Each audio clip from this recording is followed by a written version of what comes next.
My own father abandoned me at an airport when I was 10 years old, just so he could enjoy a luxury vacation with his new wife and her perfect children. He handed me a crisp $200 bill, told me to figure it out, and walked away. So I called the estranged mother he had always told me was a penniless addict. 2 hours later, she landed in a private jet to pick me up. When my father returned from his tropical getaway, he found my bedroom completely emptied out and a formal legal notice sitting flat on the bare mattress. His new wife screamed that it was impossible. I am Chloe, 33 years old, and for over 2 decades I let my family believe their own comfortable lies about me. As a corporate liquidator for one of the most ruthless financial firms in the country, I dismantle failing empires for a living.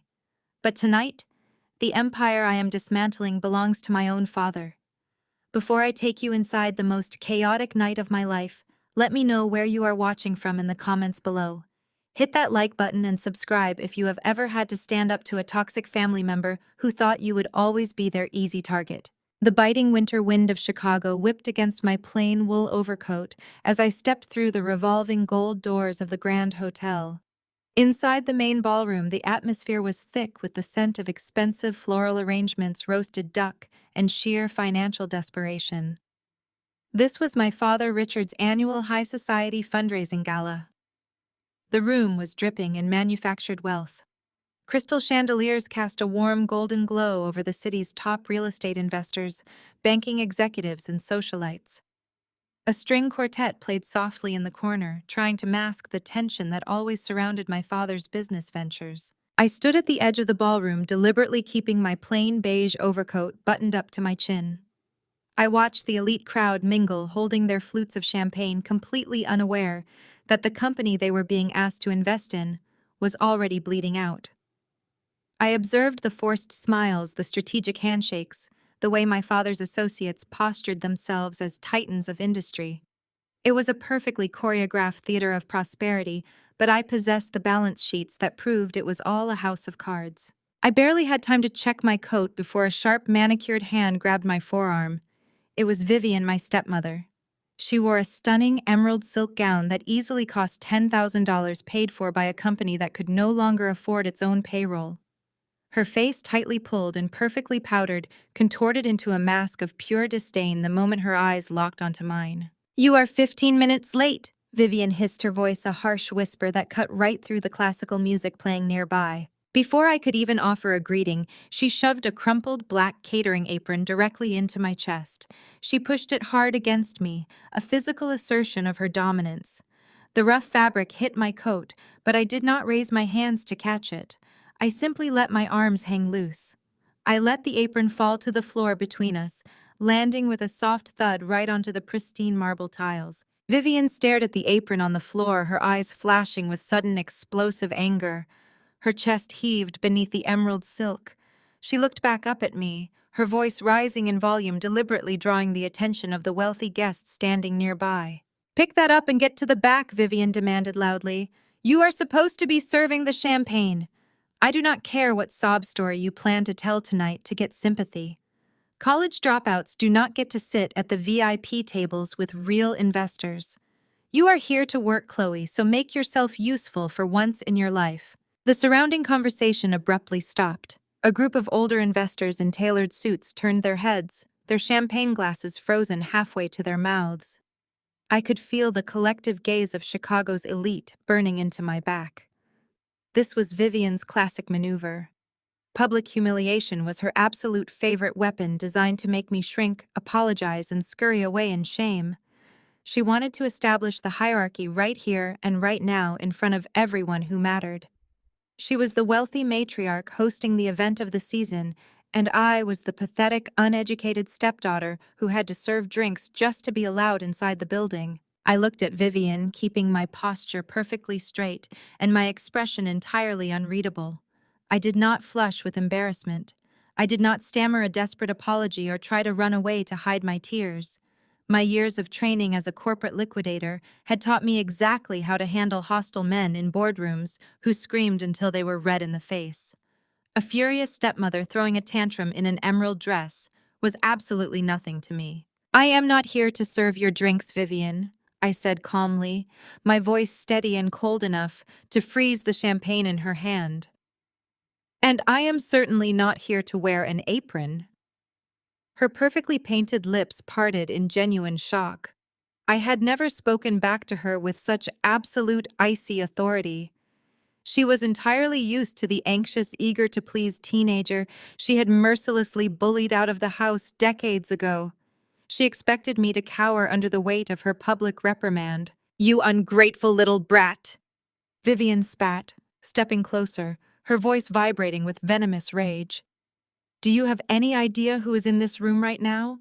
Your father is trying to secure crucial funding to save the family legacy. We allowed you to come here tonight as a massive favor to you. Now pick up that apron and go to the service kitchen immediately before I have hotel security throw you out into the snow." The silence around us grew heavier, pressing in from all sides. Several influential guests were openly staring now, exchanging highly uncomfortable glances. They were watching a high society meltdown unfold in real time. I could see my father Richard across the room, desperately schmoozing a group of bankers. He briefly glanced over, saw the commotion Vivian was causing, and his face drained of color. He quickly turned his back, pretending not to notice, true to his cowardly nature. He always let Vivian do the dirty work. I slowly unbuttoned my plain overcoat, never once breaking eye contact with the woman who had made my childhood a living nightmare. The tension in the air was palpable, thick, and suffocating. Vivian crossed her arms, a triumphant smirk playing on her lips, fully expecting me to finally bend down and retrieve the discarded black apron at her feet. She was waiting for the submission she fiercely felt she was owed. She wanted the guests to see the outcast daughter put in her rightful place. But tonight there would be no submission. There would only be a calculated, systematic reckoning. My heart beat with a slow, deliberate rhythm. The game had officially begun, and Vivian had absolutely no idea she had already lost. Before Vivian could escalate her tantrum into a physical altercation, a heavy hand clamped down on her silk-clad shoulder. It was Marcus. My brother-in-law stepped into the tight circle of tension, projecting the aura of a man who believed he owned the entire building. As the chief financial officer of my father's crumbling real estate empire, Marcus knew how to manipulate a room. He was a tall, strikingly handsome African-American man in a bespoke charcoal suit that screamed Wall Street aggression. He shot Vivian a warning glance, silently reminding her that causing a massive scene in front of their remaining investors was a terrible strategic move. Marcus adjusted the heavy gold Rolex on his left wrist, a watch I knew for a fact had been purchased using company funds just last quarter. He looked me up and down with a lazy, mocking smirk, completely unimpressed by my refusal to cower. "Let it go," Vivian Marcus said, his deep voice dripping with arrogant amusement. "Do not waste your energy on this. If Chloe wants to stand around in a cheap coat and play the victim, let her. We can just stick her at the overflow table in the dark corner by the kitchen swinging doors. It is fine. She is perfectly used to being left behind at the gate anyway." "Right, Chloe." He chuckled at his own cruel joke, a harsh sound that made the surrounding guests turn back to their champagne flutes, satisfied that the family had put the rogue daughter back in her place. Vivian offered a tight, vindictive smile, clearly pleased with his intervention. But that specific phrase hit me like a physical strike to the chest. Left behind at the gate. The opulent ballroom faded away, replaced instantly by the harsh fluorescent lights of Chicago O'Hare International Airport. I was 10 years old again. The terminal was packed with excited families heading out for winter holidays, their voices a chaotic symphony of joy and anticipation.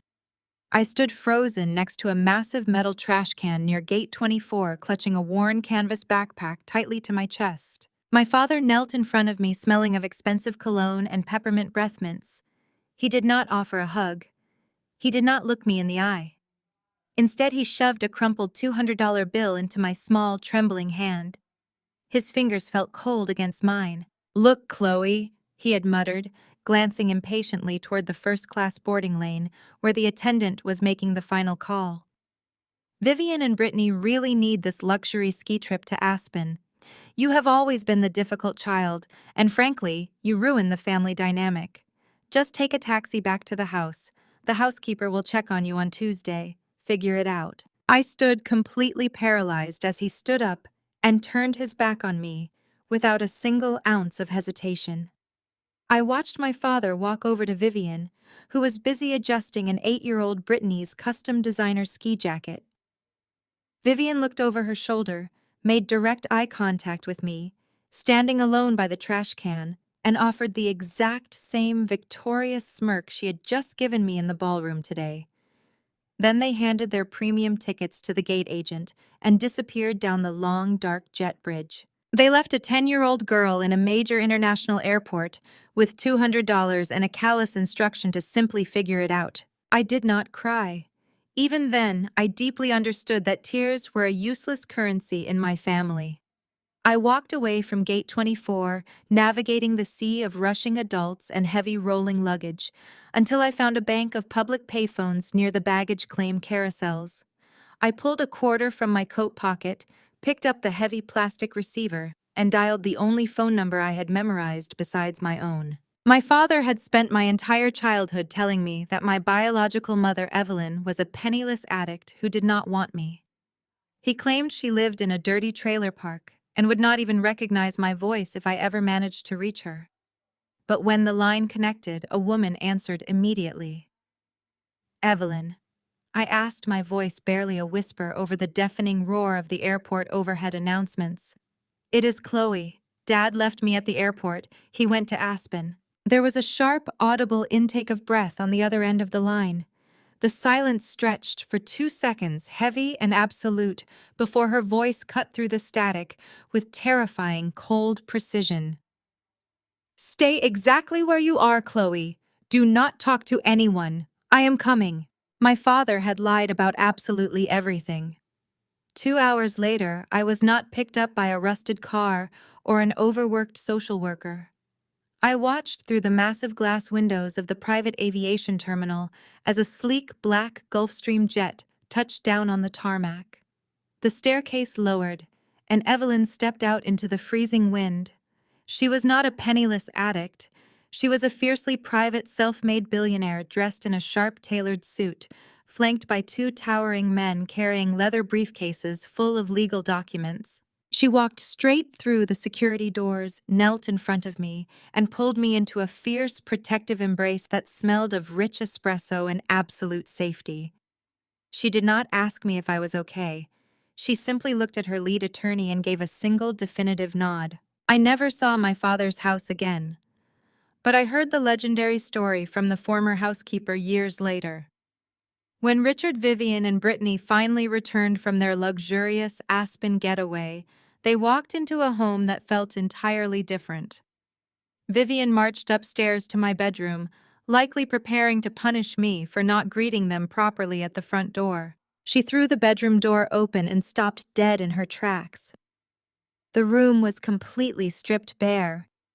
Every piece of clothing, every book, every childhood toy was gone.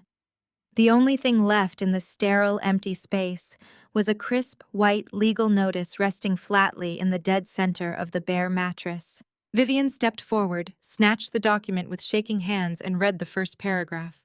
When she realized exactly what my father had done, she let out an ear-piercing scream of pure, frantic denial. No! The memory evaporated, pulling me sharply back to the present moment. The clinking of crystal glasses and the low hum of wealthy conversations rushed back into my ears. I was standing in the opulent hotel ballroom, staring directly into Marcus's smug, highly satisfied face. He was still waiting for my reaction, fully believing his pathetic little joke about the airport had successfully wounded me. He actually thought reminding me of my deepest childhood trauma would make me shatter right there on the polished marble floor. He thought I was still that helpless 10-year-old girl, clutching a canvas backpack, desperate for their scraps of affection. He had absolutely no idea that the abandoned girl from Gate 24 had spent the last 23 years learning exactly how to destroy massive corporate empires, and she was currently staring right at her next acquisition. Before Marcus could utter another patronizing word about my childhood trauma, a heavy hand clamped around my bicep. The grip was frantic and punishing. I did not have to look up to know it was my father. Richard leaned in his expensive cologne, failing to mask the sour scent of nervous sweat radiating from his collar. He yanked me backward, his fingers digging into my coat. "That is enough," he hissed through clenched teeth, maintaining a rigid plastic smile for the bewildered guests watching us. "You are coming with me right now." He did not wait for my consent. He dragged me away from the sparkling chandeliers and the murmuring crowd, pulling me down a dimly lit, velvet-lined corridor. He shoved me through a pair of heavy mahogany doors into a private VIP antechamber, slamming them shut behind us. The sudden silence in the room was deafening, the classical music from the ballroom instantly muffled. Richard released my arm and paced the length of the room. The polished, charismatic titan of Chicago real estate vanished the second the door clicked shut. In his place stood a frantic, aging man with a loosening tie and a prominent vein pulsing on his forehead. "What is wrong with you?" he demanded, pointing an accusatory finger at my chest. "Vivian gave you a simple instruction. You put on the apron, you pour the drinks, and you keep your mouth shut. Instead, you humiliate my wife in front of the very people I need to impress tonight. You have always been a vindictive, selfish child." I straightened my coat, brushing the wrinkled fabric where his hand had just gripped me. "I am a guest here, Richard, not your catering staff. If you cannot afford to pay servers for your own event, perhaps you should not be throwing a gala at all." The comment hit him like a physical blow. His face drained of its remaining color. He stopped pacing and stared at me, his chest heaving. The arrogant facade cracked completely, revealing the raw, ugly desperation festering underneath. "You think you are so smart?" he sneered, marching over to a dark oak credenza. He snatched up a thick leather folder and slammed it down onto the glass coffee table between us. The impact echoed sharply in the small room. "You want to talk about what I can afford? Read it." I did not move. I simply lowered my gaze to the document spilling out of the folder. It was a final notice invoice from the hotel executive management. The total balance due was $50,000, stamped with a bright red warning requiring immediate payment. "The catering company threatened to walk out an hour ago." Richard confessed, his voice dropping to a frantic, guttural whisper. "The hotel manager just informed me that if that balance is not settled in the next 20 minutes, they are going to cut the power to the main ballroom and kick my investors out onto the street. Do you understand what that means for me?" I looked up, meeting his panicked eyes with absolute calm. "It means you are bankrupt. It means I am experiencing a temporary cash flow disruption," he snapped, desperately clinging to his corporate jargon. "The commercial real estate market is brutal right now. Lenders are pulling back. The banks are getting skittish. This gala is a front. It is a show of strength. If those investors out there see the lights go out, they will pull their funding tomorrow morning. My entire firm will collapse by Friday." I crossed my arms, observing his meltdown with the detached fascination of a scientist studying a dying insect. "And why are you telling me this? You have a wealthy wife in Vivian. You have a brilliant CFO in Marcus. Go ask them to float your temporary disruption." Richard slammed his fist onto the coffee table, rattling the leather folder. "Vivian has her assets tied up in trusts I cannot access, and Marcus has already leveraged his own home to keep payroll running last month. There is no one else left, Chloe. I need cash, and I need it right this exact second." He took a step closer, towering over me, reverting to the toxic, bullying father he had always been. He pointed at my purse. "I know you have money squirreled away. You have been living in a cheap apartment, working some mediocre corporate desk job for the last decade. You have no husband, no kids, no expensive lifestyle. I need $50,000 right now. Hand over your credit cards." The sheer audacity of his demand hung in the stale air of the antechamber. He was not asking for a favor, he was issuing a command. He genuinely believed he had the right to seize my money to plug the holes in his sinking ship. "Look at you," he mocked, gesturing dismissively at my coat. "You showed up to a black tie event looking like a vagrant. You have always been a stubborn, ungrateful disappointment. Brittany knows how to represent this family. She knows how to cultivate the right image. All you do is take up space. But tonight you are finally going to be useful. 50,000 is a drop in the bucket for a real business, but I know you hoard your paychecks like a paranoid miser. I will pay you back next quarter when the new development breaks ground. Consider it the best investment your little portfolio will ever see. You must be out of your mind, I said, my voice barely above a whisper, yet sharp enough to cut glass. You abandoned me at an airport 23 years ago. You have not spoken to me in 7 years. And your first words to me tonight are in order to drain my savings to pay for your failed gala. You owe me! Richard roared, the veins in his neck bulging. I put a roof over your head for 10 years. I fed you. I clothed you. I gave you my last name. If it were not for me, your mother would have left you in a gutter. You are a part of this family, and family protects its own. You will pay this invoice, or I swear I will ruin whatever pathetic little career you have managed to scrape together. He reached across the table, his hand outstretched, palm up, waiting for me to surrender my wallet. He looked so incredibly sure of himself. He was relying on decades of emotional conditioning, expecting the scapegoat daughter to flinch, obey, and sacrifice herself to save the family image. He thought my silence was hesitation. He thought I was intimidated by his volume and his threats. I stared at his outstretched hand. I thought about the $200 bill he had shoved into my palm at the boarding gate. I thought about the decades of gaslighting, the financial ruin he had caused so many of his own contractors, and the absolute arrogance required to extort the daughter he threw away. You want my cards? I asked quietly. Now, Chloe, he demanded, snapping his fingers impatiently. I reached into my coat pocket and wrapped my fingers around my phone. The dynamic in the room was about to undergo a violent, irreversible shift, and Richard was entirely unprepared for the avalanche that was coming.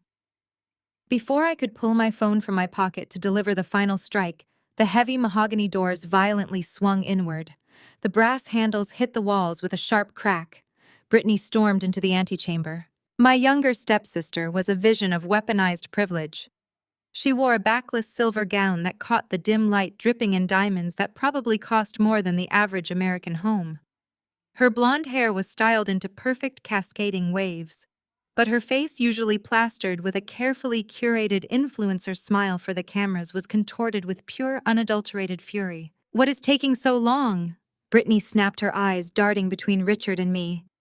Marcus is out there trying to keep the regional bank executives entertained while the waitstaff is literally packing up the carving stations. The investors are starting to whisper, "Dad, are you seriously letting her stall you?" Richard opened his mouth to reply, but Brittany did not need his explanation. Her gaze dropped to the red-stamped hotel invoice resting on the glass coffee table. She instantly assessed the situation and turned her full venomous attention onto me. Of course, Brittany spat, taking a heavy step closer, her silver heels clicking aggressively against the polished floor. I should have known you would try to ruin tonight. You could not just stay in whatever miserable little hole you live in, could you? You had to come here and drag your pathetic, depressing energy into the most important night of our lives. I did not flinch.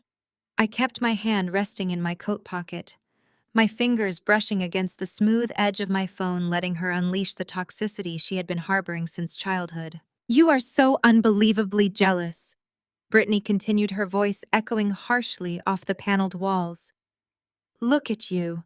You are 33 years old, an ugly, bitter spinster wearing a coat that looks like it came from a charity bin. You have absolutely no one. No husband, no status, no real career. You just sit around stewing in your own resentment because you know you will never ever be one of us. She gestured wildly to herself, her diamond bracelets clinking together like a warning bell. Look at my life, Chloe. Look at what I have built. I am married to a brilliant CFO who runs this city. We live in a penthouse overlooking the lake. We summer in Monaco and winter in St. Moritz. I have everything you have ever desperately craved. And the best part, she paused, leaning in close enough for me to smell the heavy, cloying perfume radiating from her skin. The best part is that I am the only daughter Dad actually cares about. I am the only one he introduces to his investors. I am the only one who makes him proud. You are just an embarrassing genetic accident he has been trying to erase for 2 decades. I glanced at Richard. He stood by the credenza adjusting his expensive cufflinks, completely silent. He was letting his golden child deliver the brutal emotional blows, hoping her viciousness would finally break me down and force me to hand over my credit cards. It was the exact same dynamic they had employed when we were teenagers. Brittany would attack, and the parents would implicitly sanction the cruelty through their silence. They operated like a pack of impeccably dressed wolves. Brittany snatched the hotel invoice off the table and shoved it aggressively against my chest. "Pay the damn bill, Chloe!" she commanded, her voice dropping to a harsh, entitled snarl. "You owe us this. Dad gave you a life. He gave you a name. Pay the $50,000 right now so my husband does not have to deal with this embarrassment. And then I want you to turn around, walk out the back door, and take the service elevator down to the alley.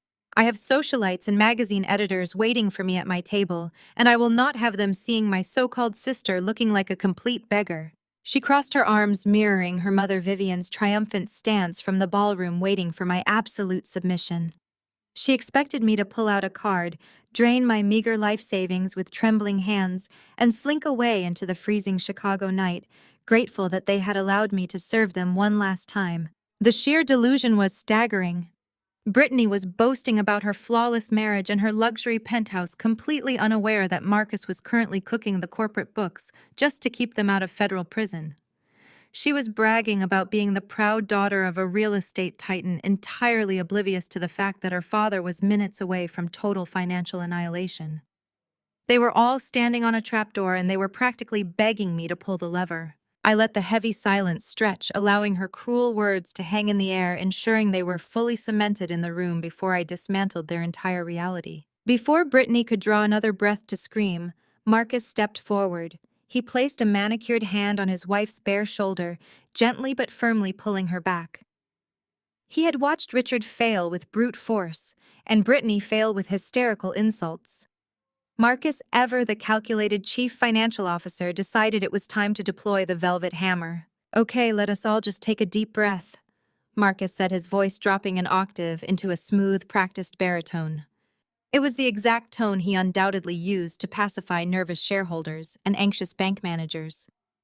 He shot Richard a look that clearly said he should let the professional handle this situation. He turned to me, flashing a bright, perfectly white smile that completely failed to reach his cold, calculating eyes. He buttoned his bespoke charcoal suit jacket, projecting an aura of complete, unshakable control. "Chloe, listen to me." Marcus began stepping into my personal space and lowering his voice as if we were close co-conspirators. "Emotions are running incredibly high tonight. Richard is stressed, Brittany wants a flawless gala, and you are feeling attacked and backed into a corner. I get it, I really do. But let us strip away all of the messy family drama and look at this purely as a business transaction." He pointed casually at the red-stamped hotel invoice resting on the glass coffee table. "What you are looking at is not a financial crisis." Marcus explained, his tone soothing and dangerously deceptive. "It is simply a short-term liquidity bridge. That is all. The firm is expanding at an unprecedented rate. We are aggressively acquiring commercial properties across the entire Midwest, and a massive amount of our capital is currently tied up in high-yield escrow accounts. We are experiencing a temporary cash flow bottleneck precisely because we are growing too fast. It is actually a clear indicator of massive corporate success." I stared at him, keeping my expression completely blank. As a senior corporate liquidator, my entire career consisted of sitting across polished tables from desperate, lying executives who tried to spin their catastrophic failures into signs of aggressive growth. Marcus was reciting the exact same pathetic script I heard right before I seized a company's assets and padlocked their corporate doors. "A short-term liquidity bridge," I repeated softly, letting the ridiculous corporate jargon roll off my tongue. "Exactly," Marcus said, his smile widening foolishly, assuming I was buying his performance. "It is a standard mezzanine financing strategy used to manage temporary overhead. We just need to bridge the gap between tonight's operational costs and tomorrow morning's massive capital release. Look, I know you work a mediocre corporate job, human resources, right, or data entry. You draw your steady little bi-weekly paycheck, you pay your rent on time, and that is wonderful for you. It really is. But high-level corporate finance operates on an entirely different frequency. You simply would not understand the complex macroeconomic pressures we are navigating. He chuckled patronizingly, shaking his head as if he were explaining basic algebra to a toddler. You see a scary red stamp on a hotel bill, and you panic. Marcus continued smoothly. I see a minor administrative oversight that requires a rapid capital injection. It is basic economics, Chloe, but you do not need to understand the complex amortization formulas or the EBITDA projections. You just need to know exactly how this benefits you. He reached into the breast pocket of his jacket and pulled out a sleek silver pen, tapping it rhythmically against his palm to emphasize his words. If you put this $50,000 on your personal credit cards tonight, I am not asking you for a desperate handout. I am offering you an exclusive investment opportunity. I will personally guarantee a 15% return on your money by the end of the third quarter. I will write up the promissory note myself tomorrow morning. You will make more money off this one single transaction than you make all year at your little cubicle desk job. He leaned closer, his voice dripping with manipulative charm and fake camaraderie. Be a team player, Chloe. For once in your entire life, step up for the family. You cover this minor operational expense, you save the gala, and you walk away with a massive guaranteed profit. Everyone wins. I watched the heavy gold Rolex slide down his wrist as he gestured. I knew the exact horrifying financial state of his company. I knew they were currently defaulting on 3 major commercial construction loans. I knew Marcus had been secretly transferring corporate funds into a shadow LLC registered in the Cayman Islands to hide money from their furious creditors. I knew his luxury penthouse was facing imminent foreclosure by the end of the month. There was no delayed escrow release. There was no upcoming capital injection. The firm was a rotting hollow shell, and Marcus was bleeding it dry before the inevitable collapse. 15% interest, I said, my voice eerily calm. That is a very generous offer, Marcus. But if the firm is experiencing such massive, unprecedented success, why are you asking a simple data entry clerk to fund your extravagant gala? Surely a brilliant CFO like yourself has immediate access to emergency corporate credit lines. Or perhaps you could just liquidate one of your offshore accounts to cover the catering bill. The smooth, arrogant smile instantly vanished from his handsome face. His eyes narrowed, flashing with a sudden, dangerous panic.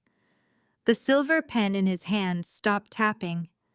He exchanged a rapid, terrified glance with Richard, who suddenly looked like he might be physically ill. I do not know what you are talking about, Marcus said, his voice losing all of its polished resonance, replaced instantly by a harsh defensive edge.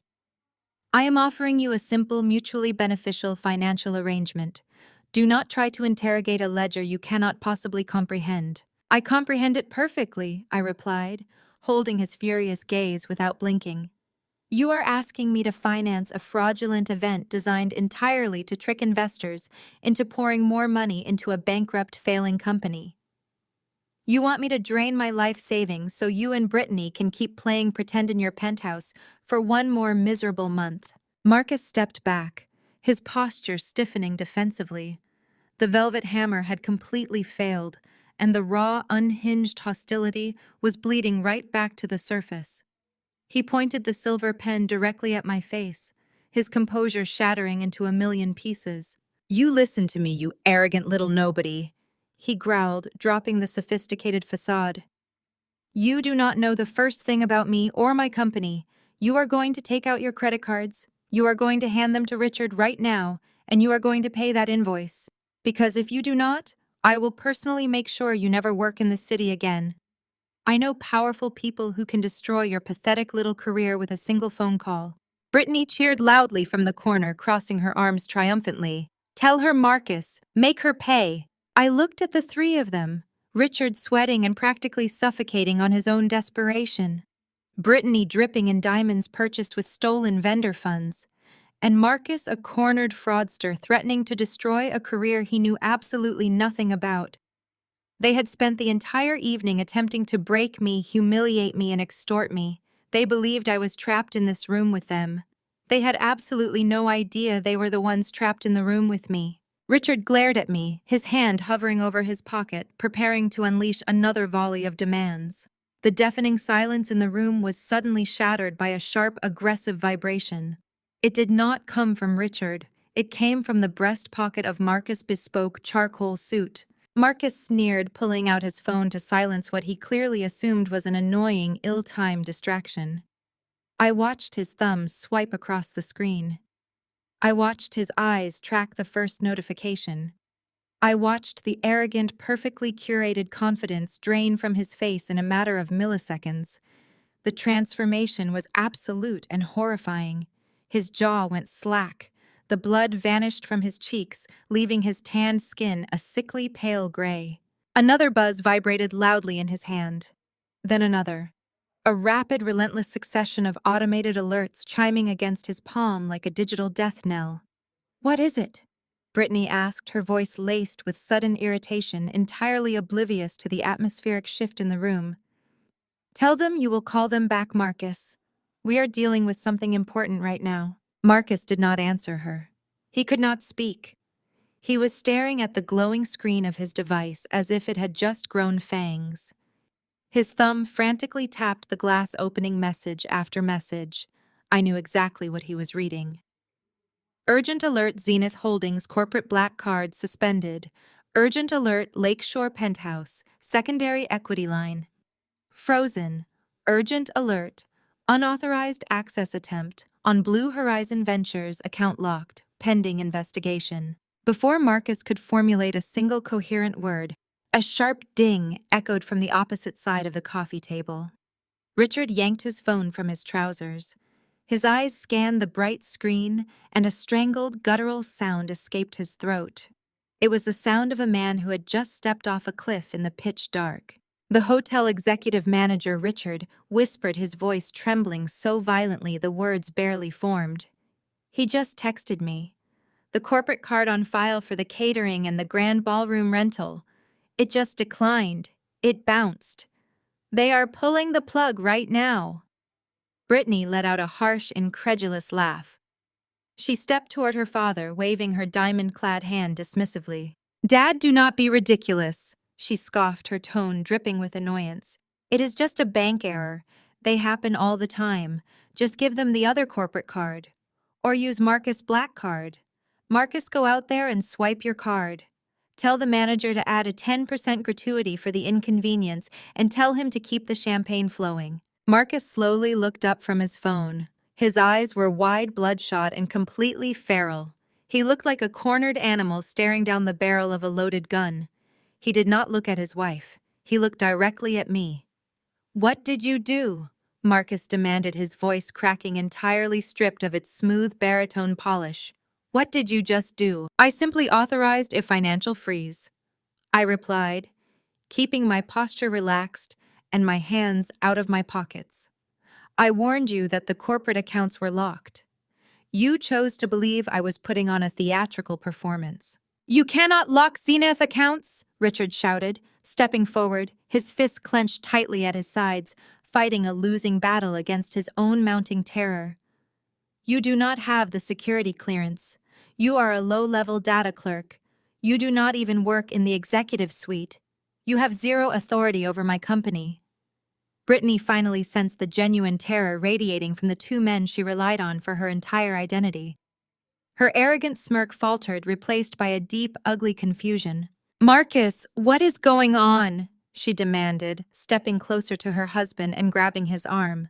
"Just pay the bill. Why are you letting her talk to you like this?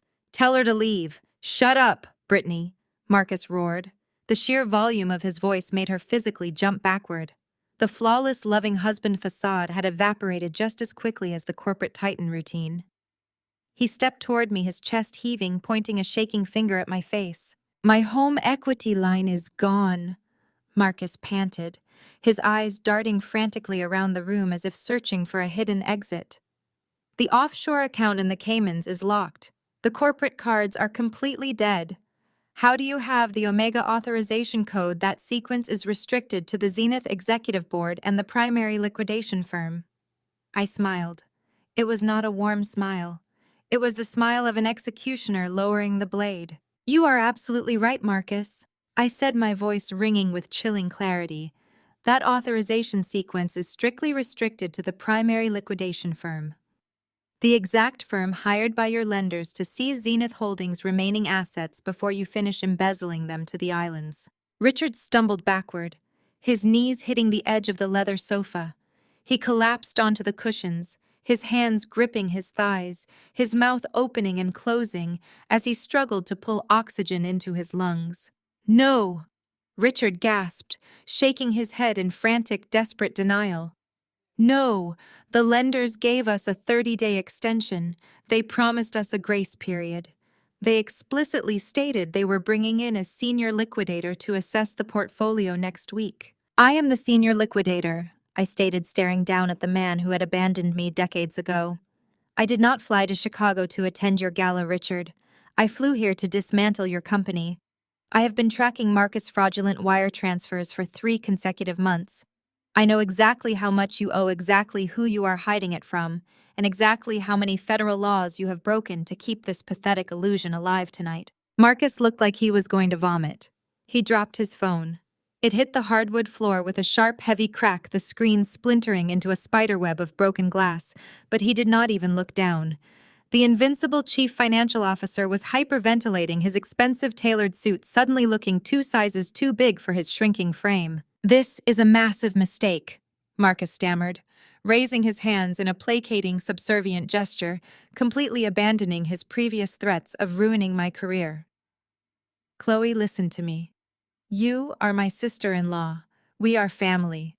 You cannot just freeze my personal accounts. My home is directly tied to those lines. If the bank sees a hard freeze on Blue Horizon, they will trigger an automatic default on the penthouse.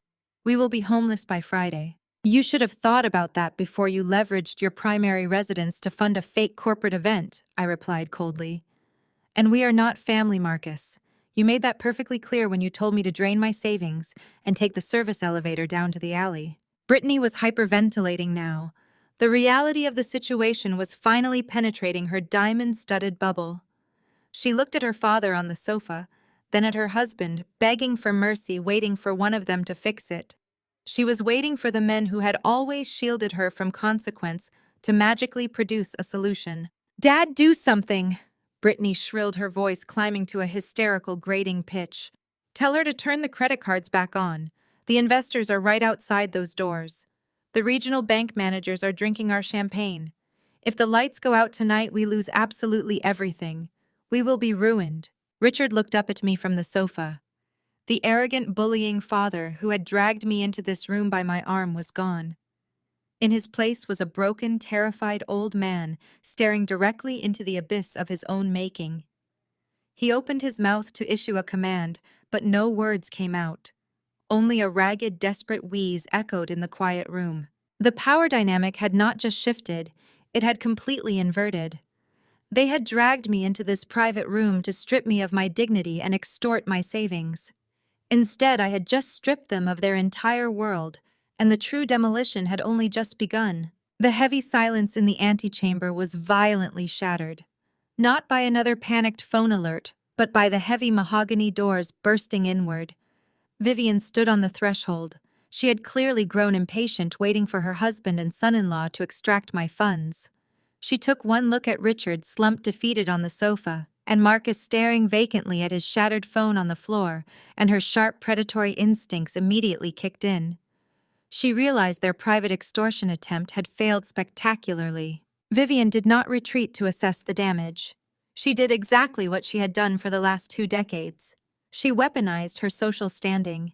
Reaching out, she grabbed the heavy brass handles of the double doors and yanked them forcefully backward, pinning them open against the walls.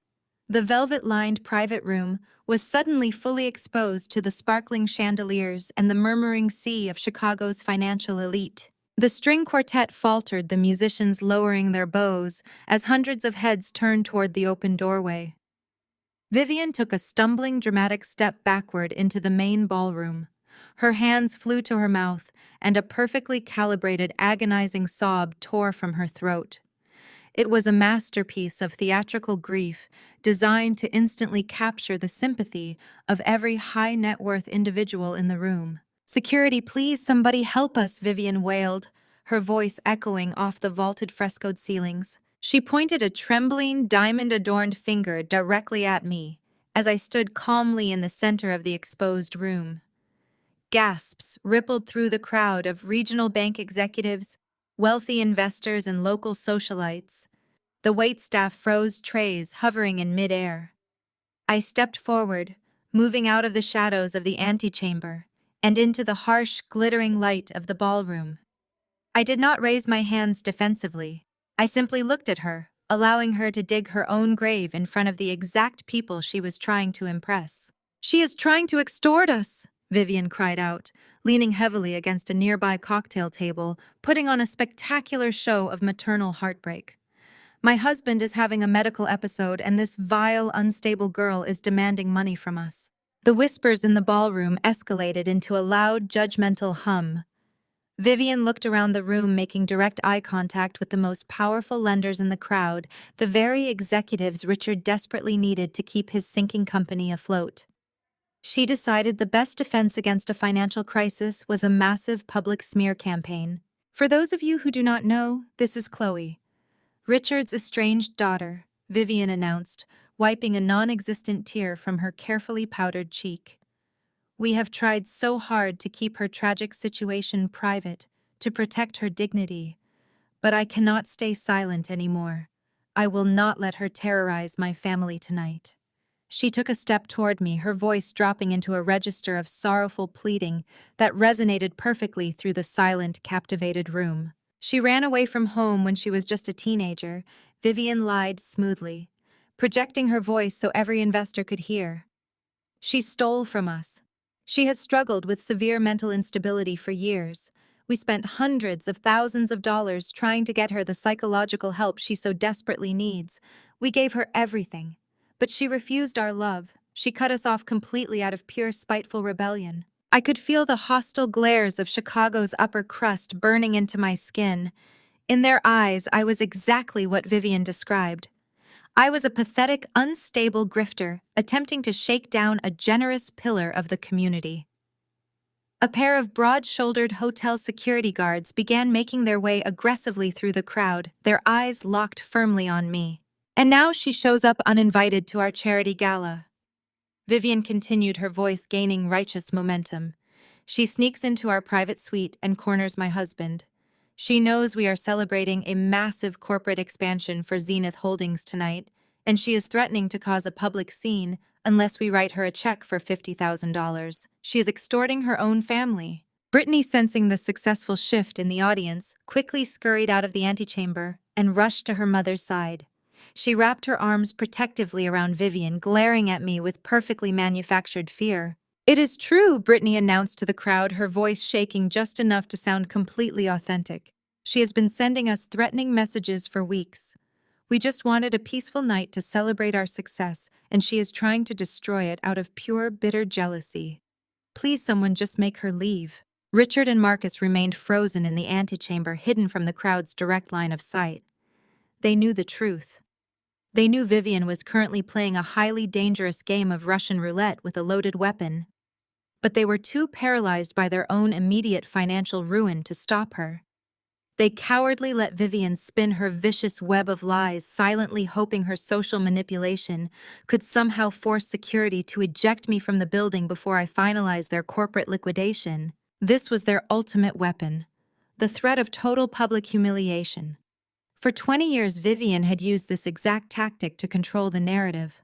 Whenever I had tried to speak up about the emotional abuse as a child, she would twist the story, painting me as a disturbed, ungrateful liar to our relatives and neighbors. She expected me to crumble. She fully expected me to shrink under the collective judgment of the ballroom, burst into defensive tears, and run out the service exit just to escape the crushing shame. But I was no longer a frightened 15-year-old girl desperate for a family that did not want me. I was a senior corporate liquidator who dismantled corrupt empires before lunch. I stood my ground utterly unfazed. I let the murmurs reach a fever pitch. I let the security guards close the distance to within 10 feet. I let Vivian savor her false, glorious victory for a few more seconds. Then I took absolute control. I reached into my coat pocket and pulled out my phone. I did not look at Vivian Brittany or the whispering socialites. I looked directly over their heads at the hotel's general manager, a stern-looking man who was hurrying toward the scene alongside the security team, looking incredibly anxious. "Mr. Harrison," I called out, my voice crisp, commanding, and easily cutting through the noise of the ballroom. The absolute authority in my tone stopped the general manager dead in his tracks. He recognized me immediately. He did not recognize me as Richard's estranged, unstable daughter. He recognized me as the senior executive who had authorized the hotel's emergency operational freeze just 30 minutes prior, the woman who currently held the fate of his massive unpaid invoice in her hands. "Call off your security team." "Mr. Harrison," I instructed calmly, stepping fully into the center of the ballroom, "and please inform these guests why you were actually on your way over to this table." Mr. Harrison swallowed hard, his eyes darting from my face to the furious, expectant crowd, and then down to Richard. He opened his mouth, prepared to announce the humiliating reality of the bounced corporate cards, but I raised my hand, silencing him before he could speak a single word. I had a much more devastating truth to reveal first. I simply offered Vivian a cold, serene smile. I shifted my gaze toward the heavy mahogany doors at the very back of the grand ballroom. My executive assistant, Maya, had slipped inside unnoticed during Vivian's hysterical performance. She stood by the primary audio-visual control panel. I gave her a single deliberate nod. Instantly, the ballroom's massive digital projector screen suspended directly behind Richard and Vivian whirred to life. It was rigged to display Richard's grand fundraising presentation, complete with fabricated charts and inflated profit margins, designed to secure millions in new investments. Instead, a blinding white light flooded the stage. I walked smoothly over to the presenter's podium, lifting the wireless microphone from its stand. I tapped the metal grill once. The sharp thud echoed like a gunshot, instantly silencing the hostile murmurs of the elite crowd. Everyone turned their attention away from the crumpled receipts on the floor and looked up at the 50-foot glowing screen. Vivian has painted a beautiful, tragic picture of a loving father burdened by a broken child. I announced, my voice filling the cavernous space echoing off the crystal chandeliers. She claims my father spent hundreds of thousands of dollars on my upkeep. She claims I selfishly abandoned them. Let us look at the actual accounting. Projected on the massive screen behind them was not a medical bill. It was not a private school tuition receipt. It was a high-resolution, perfectly preserved scan of a crinkled, slightly yellowed legal document. The state seal of Illinois sat heavily at the top, followed by stark, undeniable legal phrasing. "This is a binding, irrevocable contract dated exactly 23 years ago," I stated, pacing slowly across the stage so every investor could clearly read the text. It was the exact notice left on my pillow when I was 10 years old. My father did not sit me down to say goodbye. He did not explain that he could no longer care for me. He simply left a copy of this legal relinquishment on my bed, packed his bags, and walked out the door. The ballroom was so quiet, I could hear the faint hum of the projector cooling fan. Vivian turned around to look at the screen, the color completely drained from her face, leaving her powdery makeup looking like a grotesque mask. Richard physically slumped against the cocktail table, looking as though all the air had been violently punched out of his lungs. "Let me read it for those in the back," I continued, my voice dangerously steady. "This document outlines a strict permanent termination of all parental rights. It proves that Richard willingly and eagerly signed away his 10-year-old daughter to my biological mother, Evelyn Vance." A collective gasp rippled through the crowd of regional bank executives. Evelyn Vance was not a secret in the financial world. She was a notorious reclusive billionaire heiress known for her ruthless corporate takeovers. Hearing her name attached to this sordid domestic drama sent a shockwave through the room. "Evelyn offered Richard a choice," I explained, looking directly at Arthur Sterling, the silver-haired investor who had just demanded my arrest. "She offered to take full custody of me provided he sever all ties permanently. And to sweeten the deal, she offered him a lump sum buyout." I gestured to the bottom of the screen. Maya seamlessly clicked to the next slide, displaying a scanned bank transfer receipt. It highlighted a direct deposit of exactly $500,000. The receiving account was jointly held by Richard and Vivian. $500,000, I said softly into the microphone, letting the colossal weight of the number sink into the minds of the wealthy parents standing before me. He sold his 10-year-old daughter for $500,000. He did not spend a dime on my elite schooling. He did not fund my existence. He cashed a check from my billionaire mother and vanished from my life entirely. Arthur Sterling stepped closer to the stage, adjusting his reading glasses as he scrutinized the projected signatures. The deep lines on his face hardened into an expression of absolute, unfiltered disgust. His allegiance to Richard, built on country club handshakes and golf course camaraderie, evaporated instantly. And if we cross-reference the dates on this wire transfer with Vivian's meticulous social calendar, I added delivering the final crushing blow, we discover exactly where my father's supposed financial sacrifices went. The transfer cleared on a Tuesday. By Thursday, Richard and Vivian had closed on their luxury ski chalet in Aspen and embarked on a month-long, all-expenses-paid vacation. They funded their entire new lifestyle with the money they made from discarding a child. The silence in the ballroom shattered, replaced by a rising tide of outrage. The flying monkeys, the loyal investors, and the high society friends who had been glaring at me just moments ago now turned their intense, horrified stares onto Vivian and Richard. The fake tuition receipts scattered across the marble floor suddenly looked exactly like what they were: pathetic, desperate lies. Arthur Sterling turned to Richard, his voice trembling with genuine revulsion. "You sold your own flesh and blood for a ski trip, Richard. You stood in our homes, drank our wine, and asked us to invest in your integrity while hiding this. You sicken me." Vivian tried to speak. She opened her mouth, her hands fluttering wildly as she searched for a way to spin the narrative to play the victim once again. But there was no spin left. The 50-foot projection of her husband's signature, trading his daughter for cash, was an insurmountable wall of truth. She looked at the faces of her wealthy friends, the women she played tennis with, the men who funded her charities, and saw nothing but contempt. Brittany backed away from her parents, her eyes wide with shock. She had grown up believing the narrative her mother had spoon-fed her. She genuinely believed I was the villain. Staring at the legal proof of her parents' boundless greed, the foundation of her entire spoiled, privileged reality cracked wide open. "You called me a failure, Richard," I said, lowering the microphone and looking directly at the broken man clutching the cocktail table. "You told me failures do not belong in your family. But I am not the one who failed tonight. I am the liquidator sent by your lenders to seize the assets you bought with my mother's money. And as of 5 minutes ago, you do not own a single thing."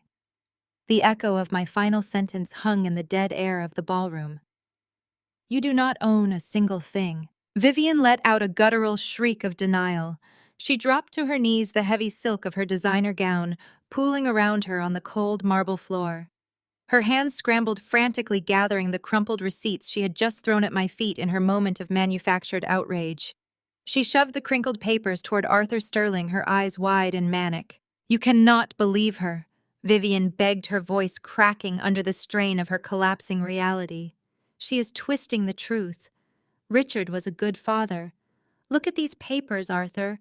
Look at the billing statements. We paid for her private schools. We paid for her medical care. We spent hundreds of thousands of dollars raising her after that buyout.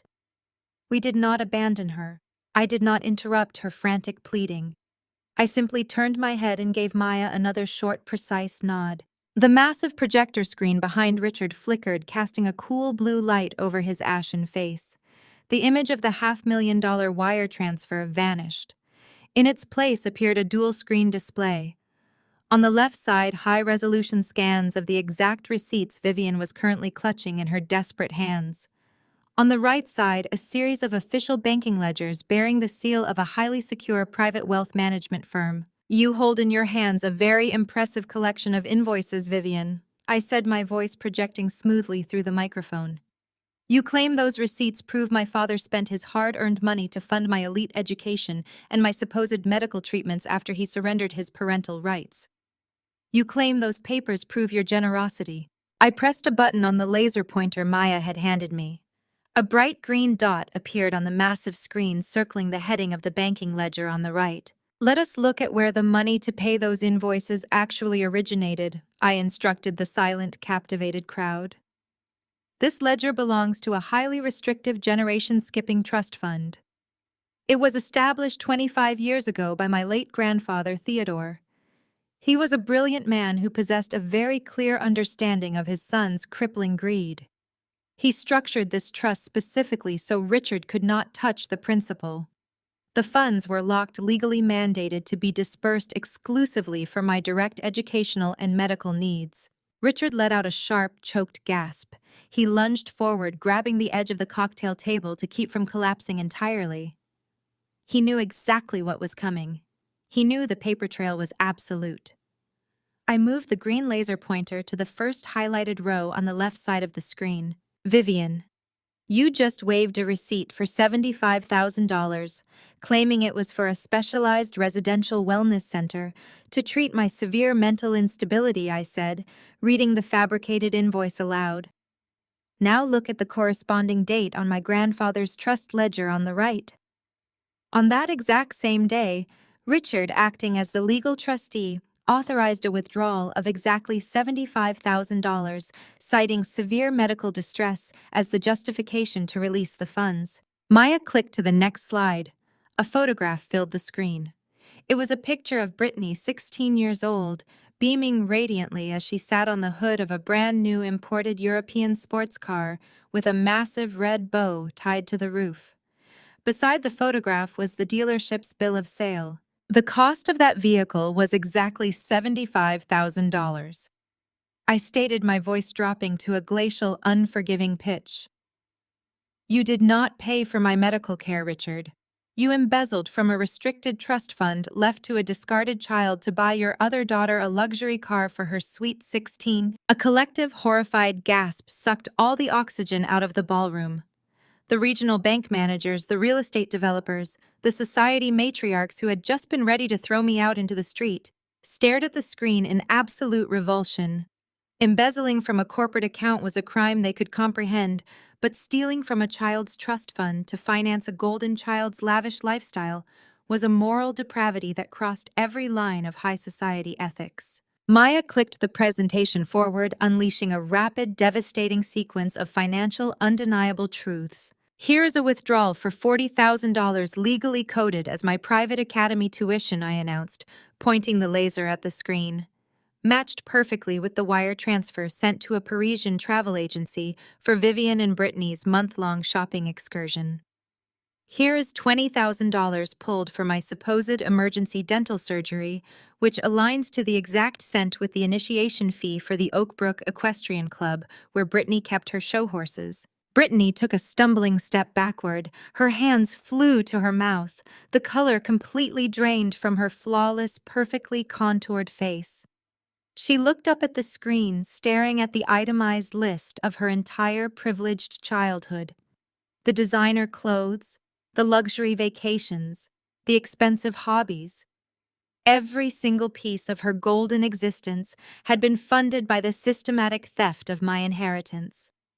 She turned her horrified gaze toward her mother, who was still kneeling on the floor, clutching the useless, incriminating receipts.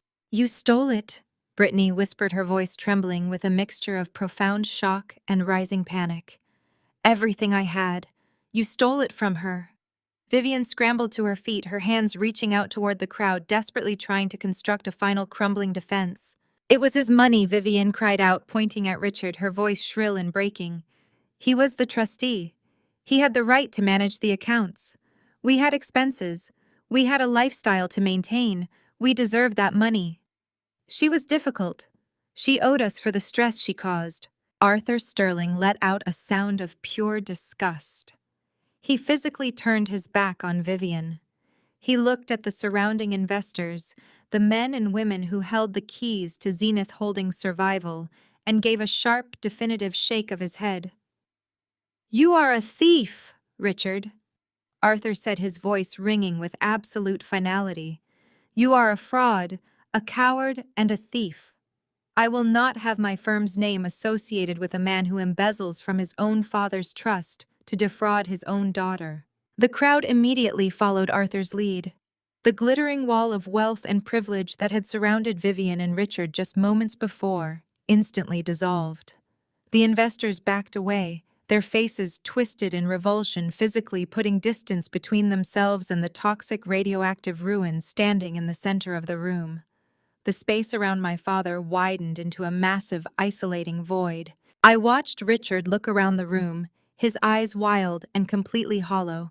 He was searching for a single sympathetic face, a single lifeline to pull him out of the wreckage. There was no one. His financial partners were repulsed. His son-in-law was paralyzed by his own impending federal audit. His golden daughter was staring at him like he was a monster. He had nothing left to sell, nothing left to leverage, and absolutely nowhere left to hide. "That is called felony embezzlement," Richard I said quietly into the microphone, sealing his fate in front of the entire city.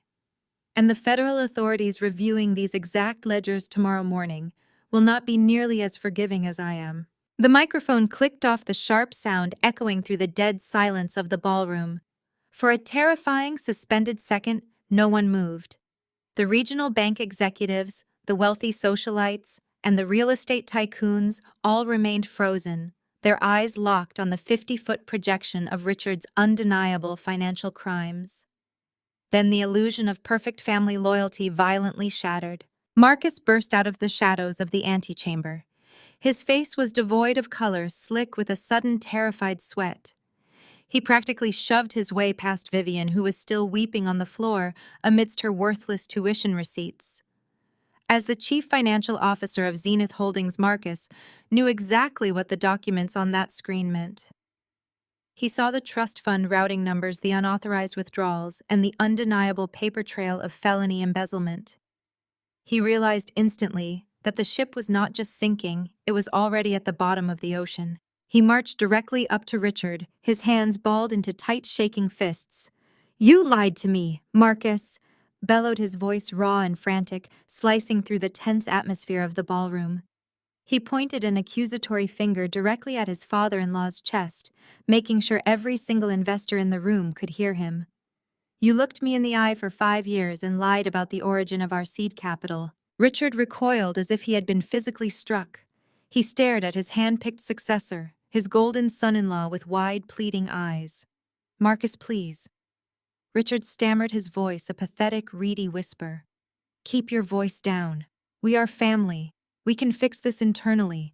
Do not do this here." "Do not call me family!" Marcus roared violently, slapping Richard's reaching hand away. "Do not you dare try to drag me down with you. I am the chief financial officer of your company, Richard. You handed me cooked ledgers. You made me unknowingly sign off on fraudulent financial disclosures. You told me our initial funding came from a silent angel investor, not stolen trust funds belonging to your discarded child." The crowd of investors began to murmur frantically. Men in tailored suits were already pulling out their cell phones, quietly stepping toward the exits to call their legal teams and freeze any pending transactions with Zenith Holdings. Arthur Sterling watched the confrontation with grim satisfaction, his arms crossed over his chest. When the CFO starts screaming about cooked books in public, Arthur remarked loudly to a neighboring executive, "The company is already dead." Marcus heard Arthur's comment, and his panic visibly escalated. He knew his entire career, his pristine reputation in the Chicago financial sector, and his very freedom were currently on the line. He decided the only way to survive the fallout was to completely obliterate Richard. "You forged the foundational equity documents," Marcus shouted, pacing aggressively in front of the cocktail table. "You leveraged stolen capital to secure our first round of commercial loans. The entire Series B funding round was built on the premise that Zenith had clean foundational equity. If those ledgers on the screen are real, and I know they are because the math finally makes sense, every single piece of collateral we put up is tainted. The company is completely insolvent. You have bankrupted all of us." Vivian scrambled to her feet, her face streaked with mascara and desperation. "Marcus, stop it!" she shrieked, grabbing his arm.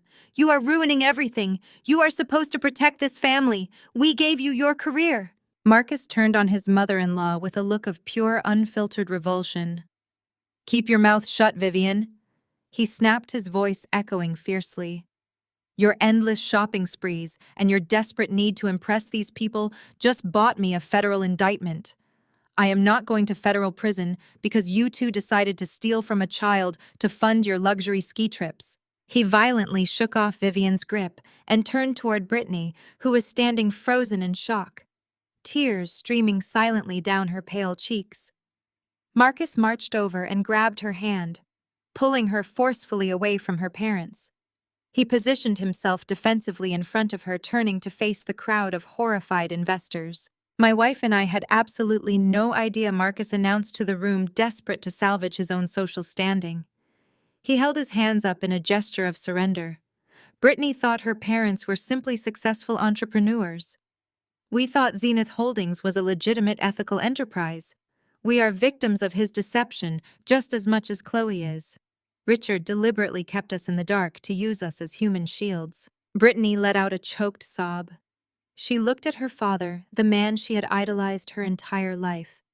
The man who had bought her the European sports car with stolen money. You stole it, she whispered, her voice carrying clearly in the hushed room. You stole her money to buy my love. How could you do this to us? Richard looked completely destroyed. His shoulders collapsed, and he seemed to shrink under the collective judgment of the ballroom. His powerful lenders were walking out the doors. His wife was a hysterical mess. His loyal CFO had just publicly handed him over to the federal authorities. His favorite daughter was looking at him with absolute disgust.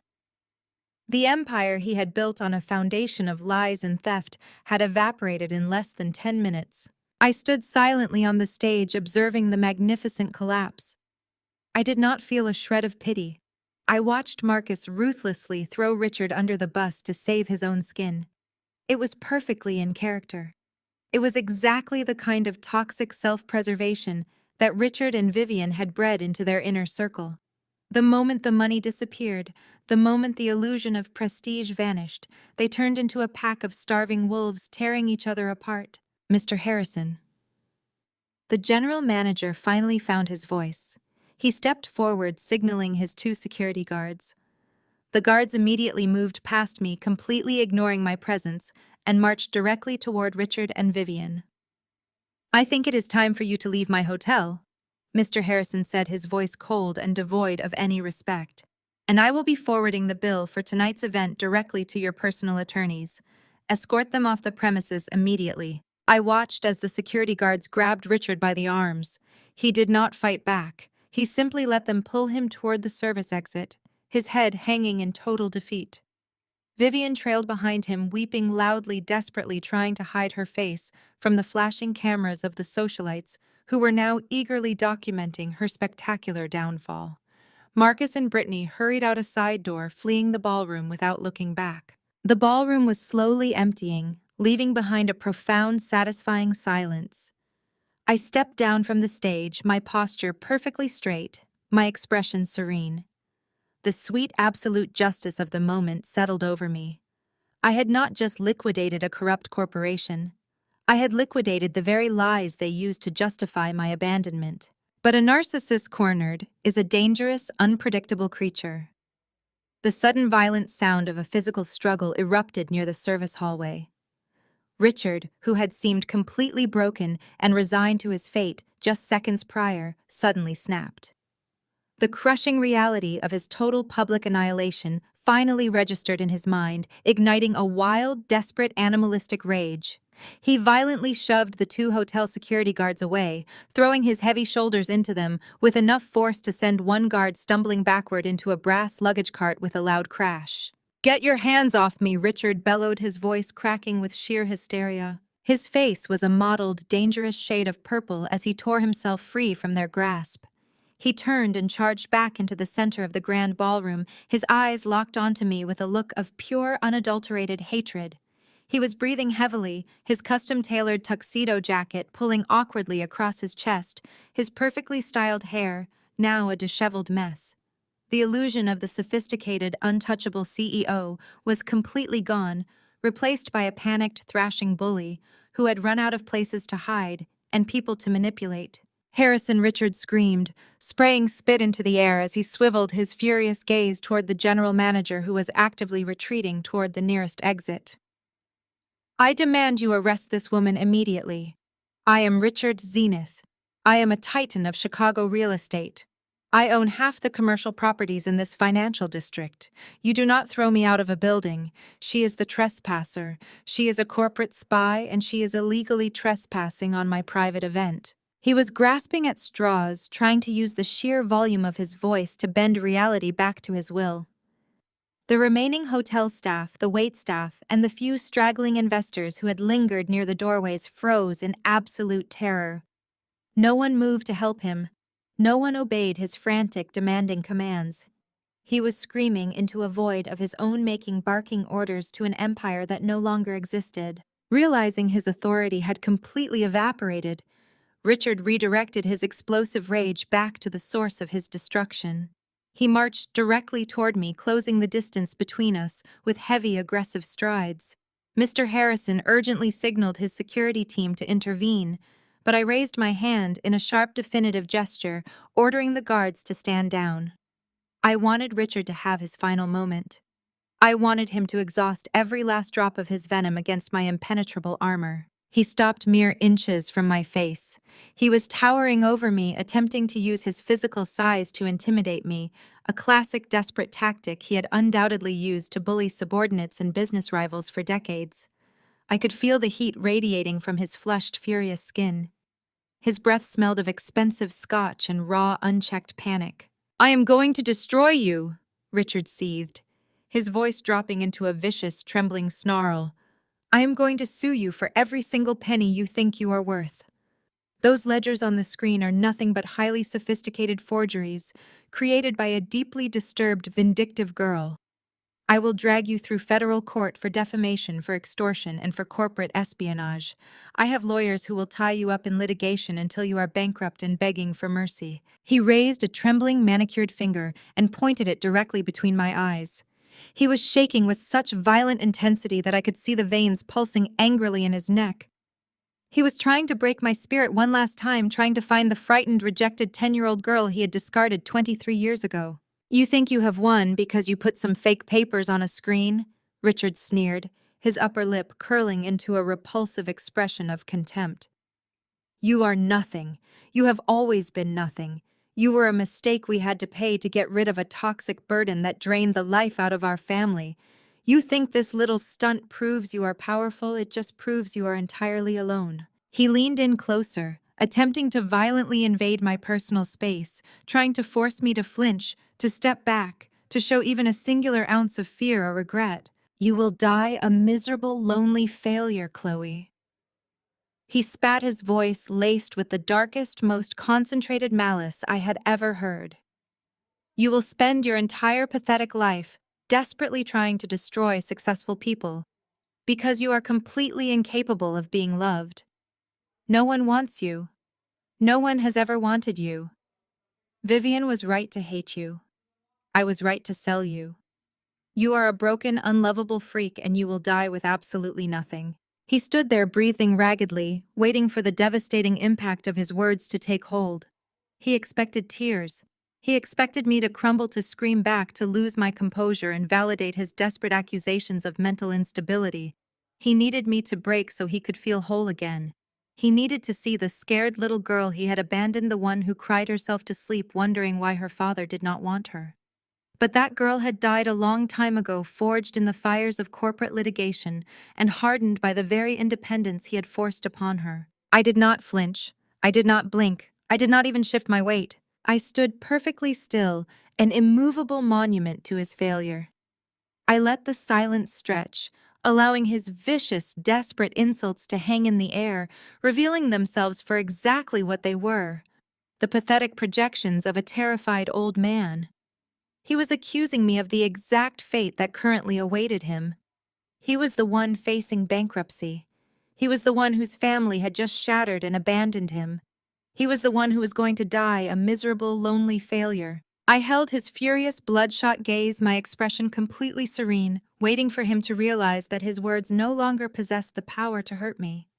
He was a ghost haunting the ruins of his own collapsed empire, and he simply did not realize he was already dead. Before Mr. Harrison could signal his guards to physically drag my father away, the heavy oak doors at the back of the grand ballroom swung open with a violent echoing crack.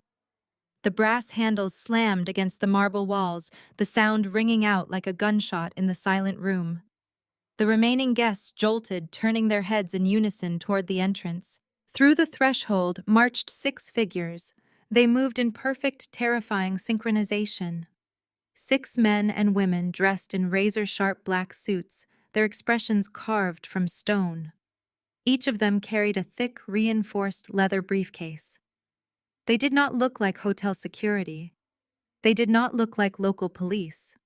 They looked like a corporate execution squad. Richard spun around his chest, heaving as he glared at the intruders. He puffed out his chest, desperately trying to reinflate his punctured ego. He was ready to unleash another barrage of arrogant threats, assuming these people were late arrivals or rogue hotel management bending to his will. "You there!" Richard barked, his voice cracking slightly under the strain, but carrying a desperate volume. "I am Richard Zenith. Escort this woman out of my gala immediately. She is trespassing. She is a fraud. Remove her right now." The 6 suits did not even blink. They walked straight past my father as if he were nothing but an inconvenient piece of furniture blocking their path. The lead auditor, a tall woman with steel gray hair and piercing dark eyes, did not spare him a single glance. They marched purposefully across the marble floor, their dress shoes clicking in a rhythmic, militaristic cadence that completely silenced the room. The regional bank executives and real estate tycoons who had lingered near the exits suddenly froze, recognizing the terrifying aura of federal-level intervention.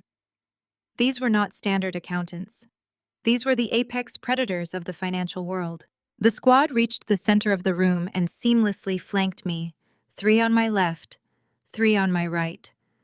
They formed an impenetrable, dark wall between me and my father, executing a tactical formation that visually severed Richard from his last remaining shreds of power. The lead auditor stepped forward and stopped exactly 1 foot away from me.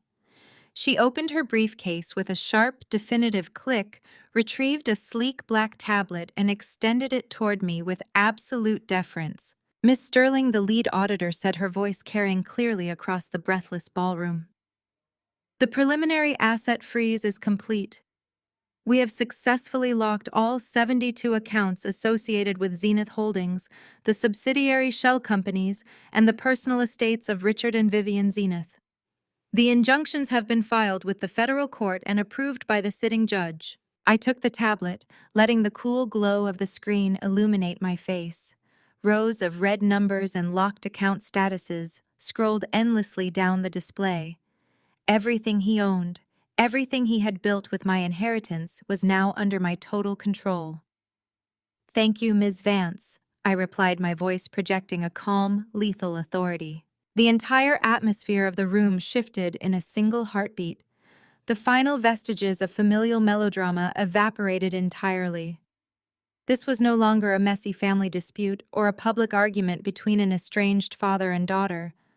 This was a highly coordinated multi-million-dollar corporate execution. The absolute gravity of the situation pressed down on the ballroom, suffocating the last remaining embers of Richard Zenith's empire. Richard stared at the wall of suits surrounding me. His jaw hung slack. The blood drained so rapidly from his face that his skin took on a sickly gray pallor. I could see his knees actually trembling beneath the fabric of his expensive trousers. He looked from Ms. Vance to the other auditors, his eyes wide with a frantic, uncomprehending terror. "Who are these people?" Richard stammered, his voice dropping an entire octave, reduced to a hollow, breathless rasp. "Who let them in here? This is a private event. You cannot just march into my hotel and claim to freeze my accounts. I am a titan of Chicago real estate. I have friends in the mayor's office. I demand you leave this building." Ms. Vance turned slowly to face him. Her expression was completely devoid of emotion, a blank mask of professional ruthlessness. "We are the forensic auditing team," retained by Sterling Financial.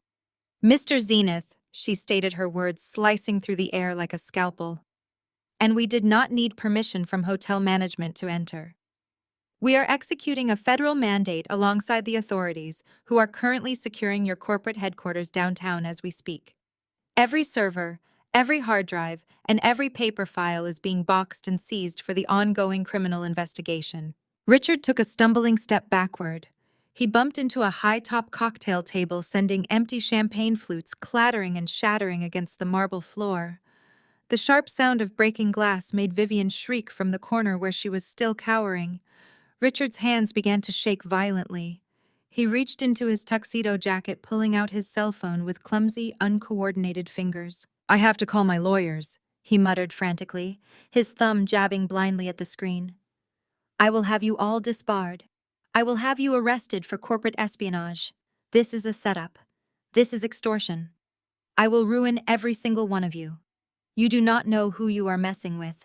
Call them," I instructed, my voice cutting cleanly through his pathetic panic. "Call your high-priced lawyers, Richard, but you should know that their retainer checks bounced exactly 20 minutes ago. Every single liquid asset you possess, including your offshore holdings and your hidden Cayman accounts, has been frozen under suspicion of felony embezzlement, wire fraud, and grand larceny. You cannot pay your legal team. You cannot pay your mortgage. You cannot even pay the catering bill for the lobster you served tonight." Richard stared at his phone. He tapped the screen again and again, pressing the buttons with mounting hysteria, but the device remained dark. The corporate account associated with his cell phone plan had already been deactivated. He looked up at me, the reality of his absolute destruction finally penetrating his arrogant delusion. The safety net of wealth and influence he had stolen from me was entirely gone. The 6 corporate auditors stood silently at my side, an intimidating blockade representing the overwhelming, inescapable force of justice. The remaining investors in the room watched in terrified awe, witnessing the brutal surgical dismantling of a man who had built his entire life on stolen money and lies. He was completely trapped, suffocating under the crushing weight of his own monumental crimes. I stood there for a long moment, allowing the absolute finality of his destruction to permeate every corner of the grand ballroom. The remaining investors, the hotel staff, and the corporate auditors all watched in breathless anticipation. Richard Zenith was a hollowed-out shell shivering under the fluorescent lights of the projection screen. He had spent the entire evening attempting to humiliate me, weaponizing his wealth and my supposed poverty to dismiss my very existence. He had mocked my appearance, sneered at my drab clothing, and confidently declared that I was a miserable, lonely failure. It was finally time to strip away the last illusion. I reached up and grasped the top button of the cheap, oversized wool overcoat I had worn all evening. It was a hideous, shapeless garment deliberately chosen to feed into their preconceived notions of my utter destitution. I undid the buttons one by one, my movements slow, deliberate, and entirely unapologetic. Richard watched me with wide, uncomprehending eyes, his breath hitching in his throat as I slipped the heavy fabric off my shoulders. I let the coat fall to the marble floor, the dull thud echoing loudly in the silent room. A collective sharp gasp rippled through the remaining crowd. Beneath the shapeless disguise, I was wearing a stunning, razor-sharp, custom-tailored designer suit. The deep charcoal fabric was woven from pure vicuña wool, cut with geometric precision to project absolute authority. A vibrant crimson silk blouse peeked from beneath the lapels, matching the sharp, bloody soles of my designer stilettos.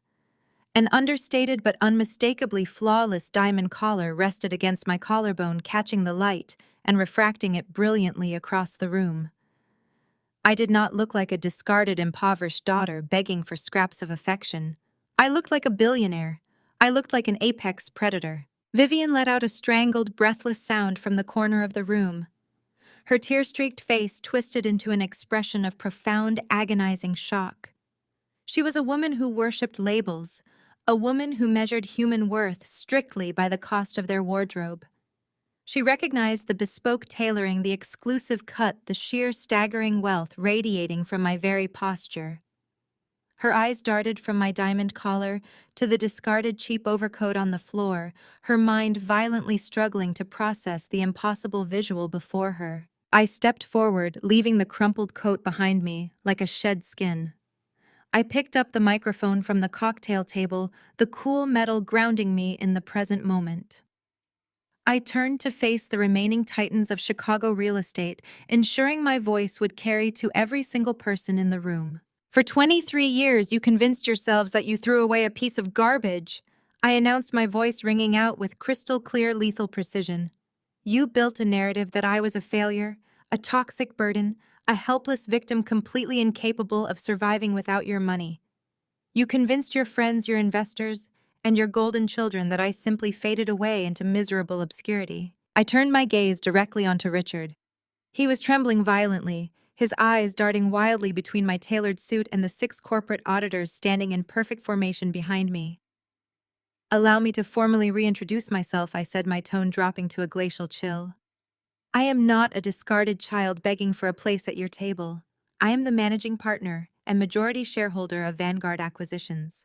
The name dropped into the room like an explosive device. The reaction was instantaneous and electric. Several regional bank managers physically recoiled. Arthur Sterling, who had been watching from the sidelines, suddenly stood up entirely straight, his eyes widening in absolute shock.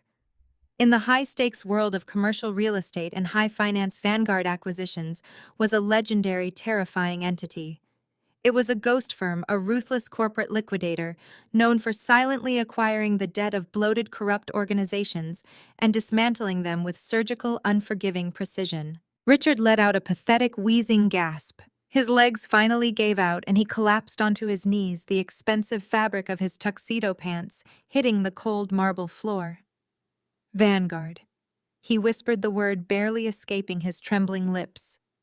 "You are Vanguard. We specialize in corporate autopsies." Richard Thirst continued pacing slowly across the stage, owning the space with every step. "My firm identifies failing, fraudulent real estate empires. We purchase their toxic debt through blind proxy companies. We secure controlling interest in their leverage, and then we tear them down to the studs, liquidating their assets to pay back the creditors they defrauded. Zenith Holdings was never a competitor to me.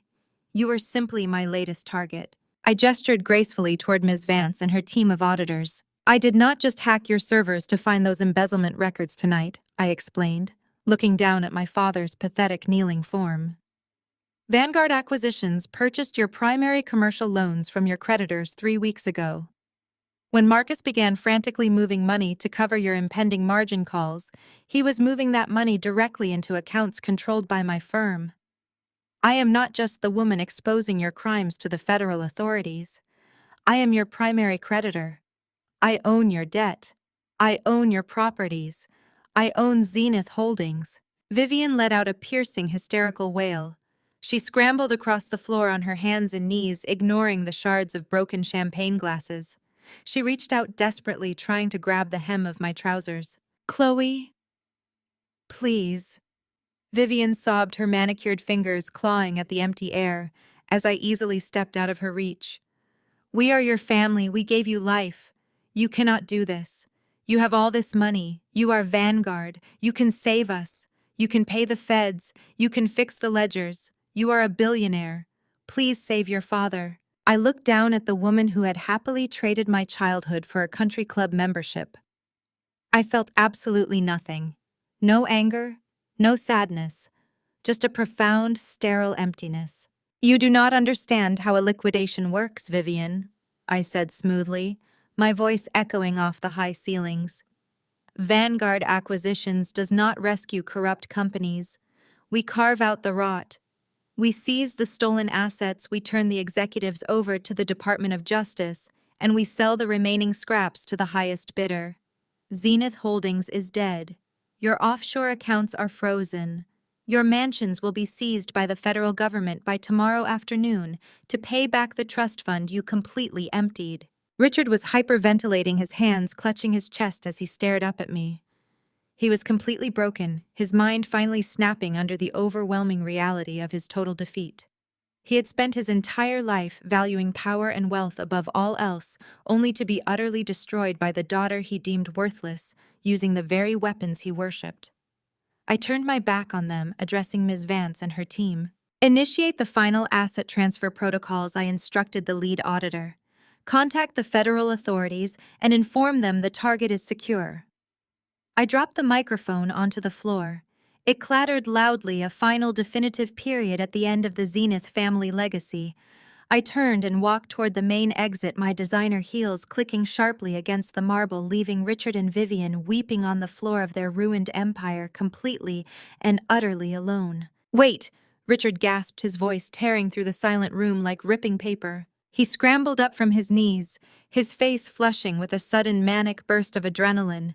He pointed a trembling finger at my back, desperate to cling to the illusion of control. "You are bluffing. You cannot seize assets without a federal court order. I have a 30-day cure period on all my commercial loans. I will file for Chapter 11 bankruptcy protection tomorrow morning. You cannot just take my company, Chloe. I know corporate law. I will tie you up in litigation for the next decade." I stopped. My designer heels ceased their sharp clicking against the marble floor. I stood perfectly still with my back to him, letting his frantic, desperate breathing echo against the high hotel ceilings. He honestly believed he still had a move to play. He honestly believed he could use the legal system to stall, to hide, and to slither out of the trap, just as he had done for his entire miserable life. I turned around slowly. The 6 Vanguard auditors immediately stepped aside in perfect unison, creating a clear, unobstructed path between me and the ruined man, sweating profusely in the center of the room. I did not bother picking up the discarded microphone. The absolute suffocating silence of the ballroom meant I did not need it. My natural voice carried a cold, unyielding authority that demanded total attention from every single person remaining in the room. "You know outdated corporate law, Richard," I corrected him, my words sharp, precise, and devoid of any emotion. "You know the law as it applied to your old creditors. But you did not read the fine print when your toxic debt was quietly bought out 6 months ago."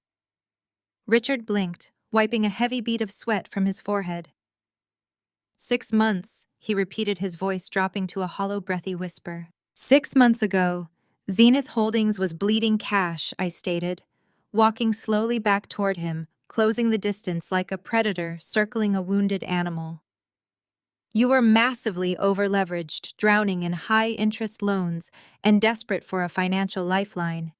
Out of nowhere, a massive holding company swooped in, bought up every single one of your outstanding commercial notes, and offered you a comprehensive restructuring package with an incredibly generous interest rate." I watched the horrific realization slowly dawn behind his panicked eyes. He remembered the deal. He had bragged about it to the Chicago financial press, proudly claiming his brilliant negotiating skills had single-handedly saved his real estate empire from the brink of collapse. That holding company was a blind proxy, I revealed, stopping just a few feet away from him. It was a shell entity, entirely owned and operated by Vanguard Acquisitions. I did not just buy your debt, Richard. I completely rewrote the terms of your survival. I became your executioner disguised as your financial savior. Vivian let out a muffled, agonizing whimper, pressing her manicured hands against her mouth as she sat paralyzed on the floor among the broken glass and useless receipts. As part of that highly generous restructuring package, I continued, my tone conversational but undeniably deadly. You eagerly agreed to a zero-tolerance cross-default covenant. You legally stipulated that failing to meet any financial obligation, no matter how remarkably small, to any vendor partner or subsidiary, would trigger an immediate, unappealable default on your entire billion-dollar portfolio. No cure periods, no 30-day grace windows, no Chapter 11 bankruptcy protection, immediate wholesale forfeiture of all corporate and personal collateral. Richard swallowed hard, a loud clicking sound in the quiet room. His eyes darted around the ballroom like a trapped rat, looking for a way out. "I have not missed a single payment to my vendors," he lied, his voice shaking with absolute terror. My accounts payable department is completely current. I checked the ledgers myself this morning. I smiled. It was not a warm expression. It was the smile of a hunter watching its prey step squarely onto the final tripwire. You missed a payment exactly 1 hour ago, I corrected him. I gestured gracefully toward Mr. Harrison, the hotel general manager, who was standing completely frozen near the service doors, his eyes wide with shock. This magnificent gala tonight, I announced, waving my hand at the glittering chandeliers and the extravagant floral arrangements. The vintage champagne, the imported ice sculptures, the rare orchids, and the rental of this entire grand ballroom. You authorized a $50,000 electronic transfer to the hotel to cover the final catering deposit at exactly 8 o'clock tonight. Richard looked at me, his chest heaving, his mind struggling to keep up. Yes, and the transfer went through. I saw the confirmation screen. The transfer was declined, I said, dropping the final devastating payload. Because I ordered Ms. Vance to freeze all Zenith corporate accounts at exactly 7:59. Your $50,000 payment to the hotel bounced, Richard. You officially defaulted on a vendor payment. And in doing so, you automatically triggered the absolute forfeiture clause I personally authored into your debt structure. The silence in the ballroom reached a terrifying, oppressive depth. Even the wealthy spectators holding their breath seemed to realize they were witnessing a historic, unprecedented financial slaughter. Because of that bounced payment, I explained, projecting my voice so every remaining guest could hear the exact mechanics of his ruin. Vanguard Acquisitions now legally owns Zenith Holdings in its entirety. I own your commercial properties. I own your residential developments. I own the Zenith Tower downtown. I turned my glacial gaze to Vivian, who was shaking uncontrollably, her designer gown ruined by spilled champagne. I own your offshore accounts, Vivian, I stated, stripping away the last of her safety nets. I own the fleet of luxury vehicles. I own the deed to your sprawling, ostentatious mansion in Glencoe. As of 8 o'clock tonight, the title transferred automatically to Vanguard. You do not even have a bed to sleep in tonight. Richard let out a strangled, agonizing sound. He stumbled backward, his hands desperately gripping his own hair. He was hyperventilating, his mind completely incapable of processing the mathematical certainty of his destruction. He had lost absolutely everything because he needed to throw a lavish party to impress people who fundamentally did not care about him.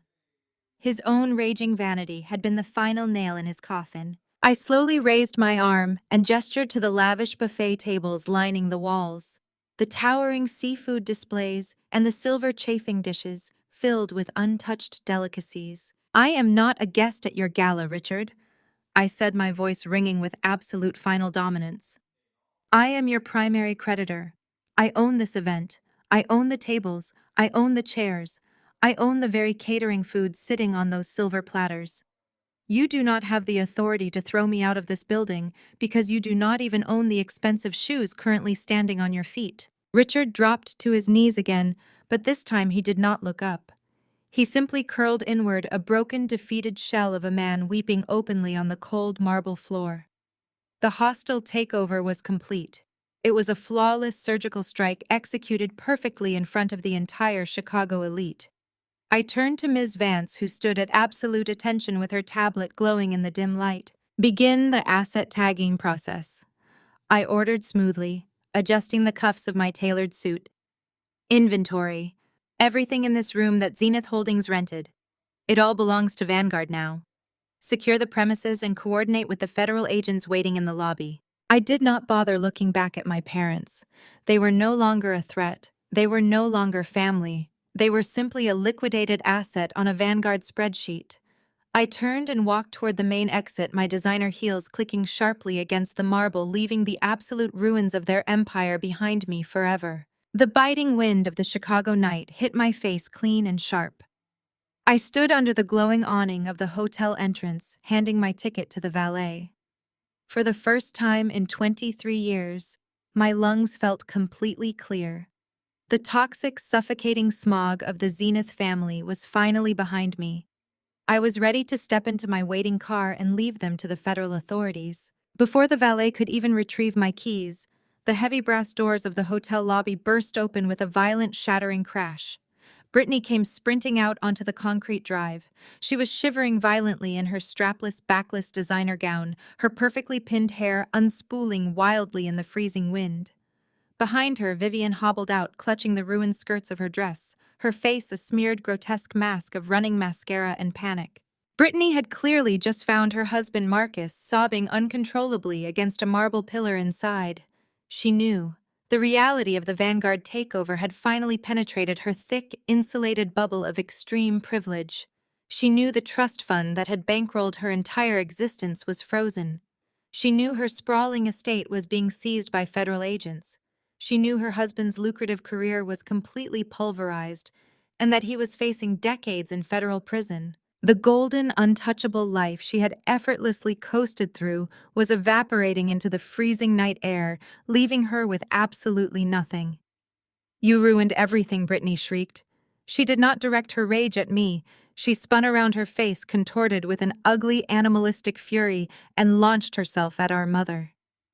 The sheer volume of her hysteria echoed down the busy downtown street, causing pedestrians to stop and stare in disbelief. "You told me Marcus had the account secured," Brittany screamed, shoving Vivian hard in the chest. "You told me she was just a pathetic nobody trying to extort us." "He is going to federal prison, Mom. My black cards are already declining. They are taking my house. They are taking my cars. I do not have a degree. I do not have a job. What am I supposed to do?" Brittany's carefully curated facade crumbled entirely. She dropped to her knees on the pavement, burying her face in her hands, reducing herself to a hysterical, sobbing mess. The golden child was shattered.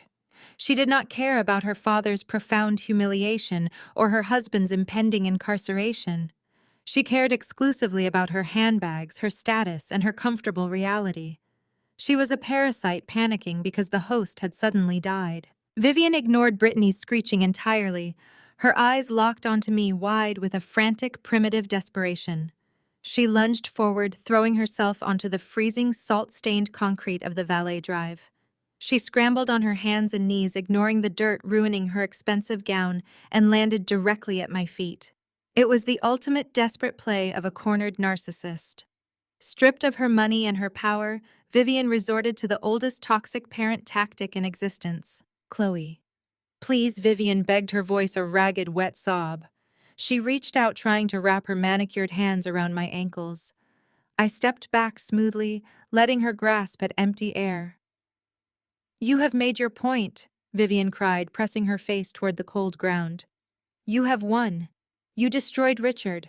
You took the company. But you cannot leave us with absolutely nothing. We are family, Chloe. We are your blood." I looked down at the pathetic, shivering woman groveling on the pavement. I searched my heart for a spark of pity, a shred of guilt, or even a flicker of residual anger. I found absolutely nothing. The emotional well had run completely dry. I was staring at a stranger. "Please, sweetheart," Vivian wailed, tears carving clean lines through her ruined makeup. "Remember the good times. Remember when you were little. I am your mother. You have to forgive us. Family forgives each other. Keep the company, keep the commercial properties, but please just give us back the Glencoe house. Give Brittany her trust fund back. You cannot put your own sister out on the street. Have some mercy." The valet pulled my sleek black armored sedan up to the curb, leaving the engine idling in the cold air. The driver stepped out, holding the rear door open for me. I did not move. I let the silence stretch, forcing Vivian and Brittany to hear the pathetic sound of their own sobbing. "There were no good times, Vivian," I said, my voice cutting through her hysterics like a blade of solid ice.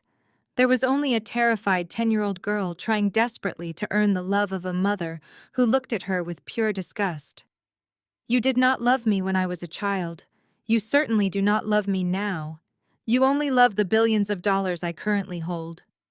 Vivian choked on a sob, shaking her head frantically. No, I was blind. We made a mistake." "You made a calculation," I corrected her coldly. "And now you are facing the margin call. You want the Glencoe house back.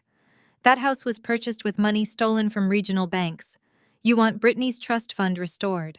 That fund was built entirely on the backs of defrauded investors and embezzled employee pension plans. I am not taking your money, Vivian. I am returning stolen property to its rightful owners." I shifted my gaze to Brittany, who was rocking back and forth on the pavement, weeping uncontrollably as she watched our mother beg. "Your golden child is entirely your own creation," I told Vivian, gesturing to the shivering, helpless woman on the ground. "You taught her that appearances were the only currency that mattered. You taught her to be greedy, superficial, and completely dependent on stolen wealth. She has no skills, no work ethic, and no concept of reality. She is going to have to learn how to survive in the real world now, exactly like you forced me to do 23 years ago." Vivian let out a piercing, agonizing wail, burying her face in her hands. "Family is not a weapon you get to wield only when you run out of ammunition," I stated clearly, ensuring every single word struck its target. "You forfeited the right to call me your daughter the day you let Richard sell me off to protect his own massive ego.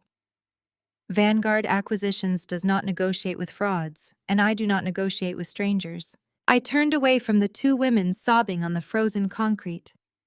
I stepped into the warm leather interior of my waiting car, pulling the heavy door shut behind me. The sound severed the Zenith family from my life forever. As the driver pulled away from the curb, merging into the bright flowing traffic of downtown Chicago, I did not look back at the rearview mirror, I simply looked forward. I stared down at Vivian with absolute zero emotion. Her manicured fingers desperately clawed at the hem of my tailored trousers, her tear-streaked face twisted into a mask of pathetic, agonizing desperation. She wailed loudly about family bonds, about blood, and about the sacred nature of forgiveness. She fully expected the heavy weight of maternal guilt to break my resolve, just as it had broken every other obstacle in her privileged, insulated life. "Get your hands off me, Vivian," I said. My voice was entirely flat, carrying no anger, no sorrow, and absolutely no mercy. It was the voice of a corporate executioner reading a terminal sentence. Vivian flinched, snatching her hands back as if my fabric had physically burned her skin. She collapsed backward onto her heels, her chest heaving with ragged sobs. Brittany continued her hysterical, breathless shrieking in the background, providing a chaotic soundtrack to the total destruction of their empire. "There is no forgiveness here," I stated, taking a deliberate step back to sever the physical proximity entirely. "You do not get to invoke family bonds only when your bank accounts run dry. You forfeited the right to call me your daughter decades ago. You consistently chose luxury and status over your own child. Now you get to experience exactly what happens when the luxury evaporates." I turned my back on her weeping form, dismissing her completely. Vivian was merely a complicit accessory. My true target, the architect of my deepest scars, was still cowering on the cold marble floor just a few feet away. Richard Zenith, the once untouchable titan of Chicago real estate, was completely unrecognizable. He sat slumped heavily against the base of a towering floral arrangement. His expensive tuxedo jacket ruined his hands, trembling violently. The massive arrogance that had defined his entire existence had been surgically stripped away, leaving behind only a hollow, terrified shell. I walked slowly toward him. The sharp, rhythmic clicking of my designer heels echoed through the silent, devastated ballroom. The Vanguard auditors parted seamlessly to let me pass, standing at absolute attention like a private military guard. Richard refused to look up. He kept his eyes squeezed tightly shut, desperately trying to hide from the reality of his total annihilation. "Look at me, Richard," I commanded. He flinched visibly but kept his head bowed toward his chest. I said, "Look at me." The absolute, unyielding authority in my tone forced his chin up. His eyes were bloodshot wide with a primitive, suffocating panic. He looked at me, and for the very first time in his privileged life, he realized he possessed absolutely zero power. He was completely at my mercy, and he knew exactly how little mercy I carried in my heart. I did not stand over him. I did not yell or lose my composure.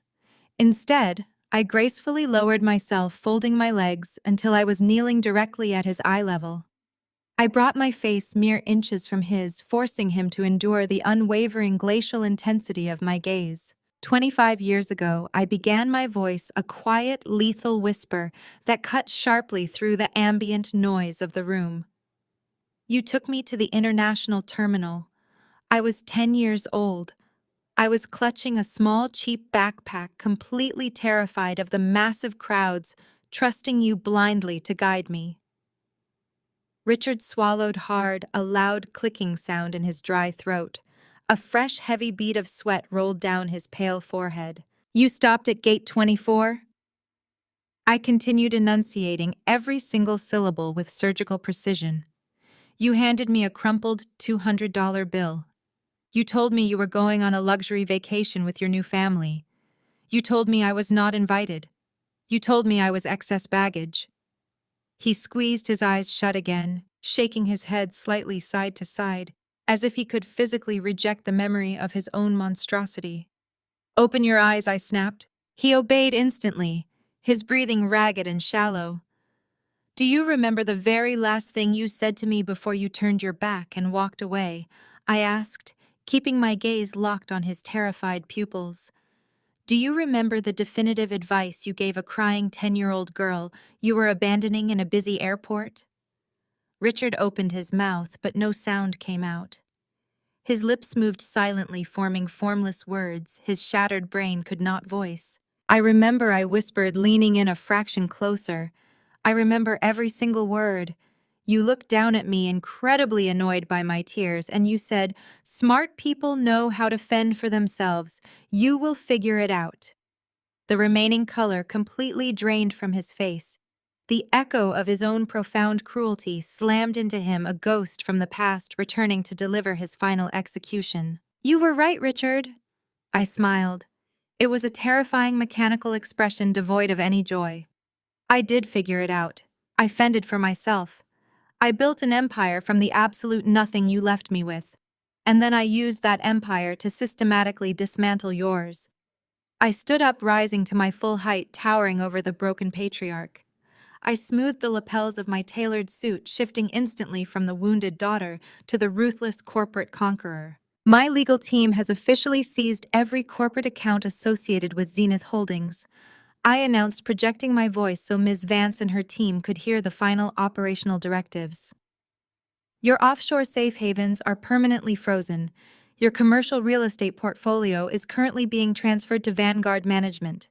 Your personal assets are locked pending federal review. Richard let out a pathetic, strangled gasp, burying his face in his hands once more.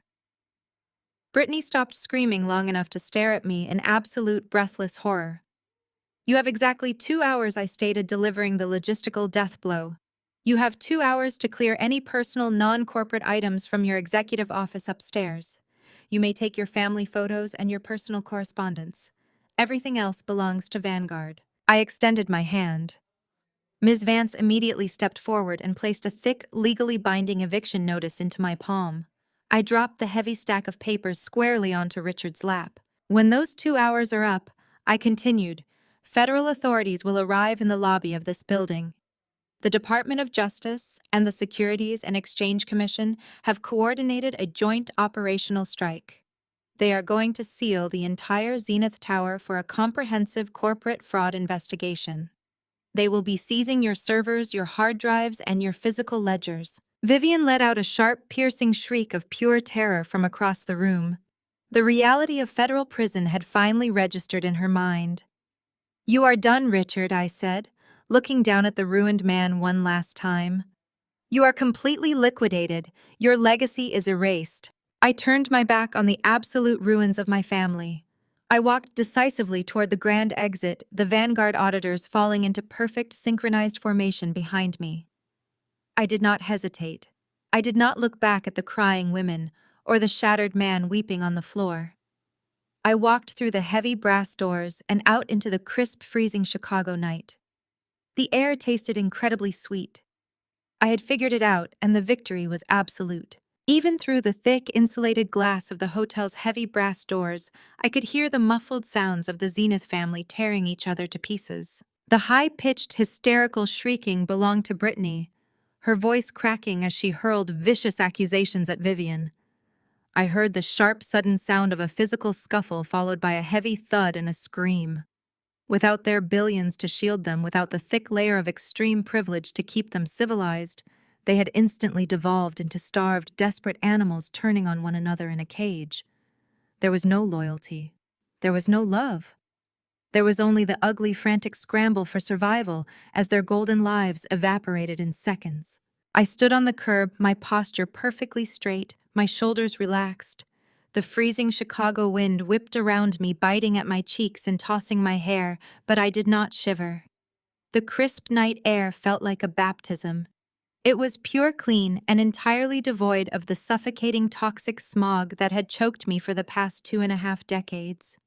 I closed my eyes for a single second, taking a slow, deep breath, letting the profound, absolute sense of liberation wash through my entire body. I shed the final lingering weight of the Zenith name, right there on the salt-stained concrete. I did not shed a single tear. I had cried all my tears at Gate 24 when I was 10 years old. Tonight there was only the supreme quiet satisfaction of a flawless execution. The valet stood a few feet away, clutching my parking ticket, his eyes wide as he stared at the brass doors behind me.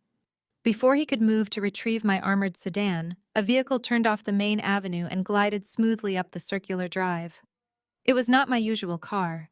It was a sleek, midnight black Rolls-Royce Phantom, moving with a silent, imposing grace that demanded immediate respect.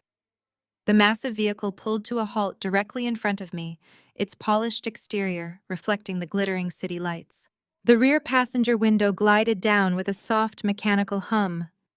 Sitting in the opulent leather interior, bathed in the warm, ambient light of the cabin, was Evelyn, my biological mother. She wore a stunning emerald green coat, her silver hair perfectly styled, her posture radiating the same quiet, unyielding power that I had spent the last decade cultivating in myself. When the Zeniths had adopted me for optics, treating me like a defective accessory, they had acquired for a tax write-off and good PR. They assumed I would simply disappear into the cracks of the system once they discarded me. They never anticipated that I would search for my roots. They never expected me to find the woman who had been forced to give me up, a woman who had spent decades building her own formidable empire in silence, waiting for the day she could finally find me. Evelyn looked at me, her eyes crinkling at the corners with genuine unconditional warmth. She did not look at me like a disappointment. She did not look at me like a pawn to be traded for a higher social standing. She looked at me with absolute, unwavering pride.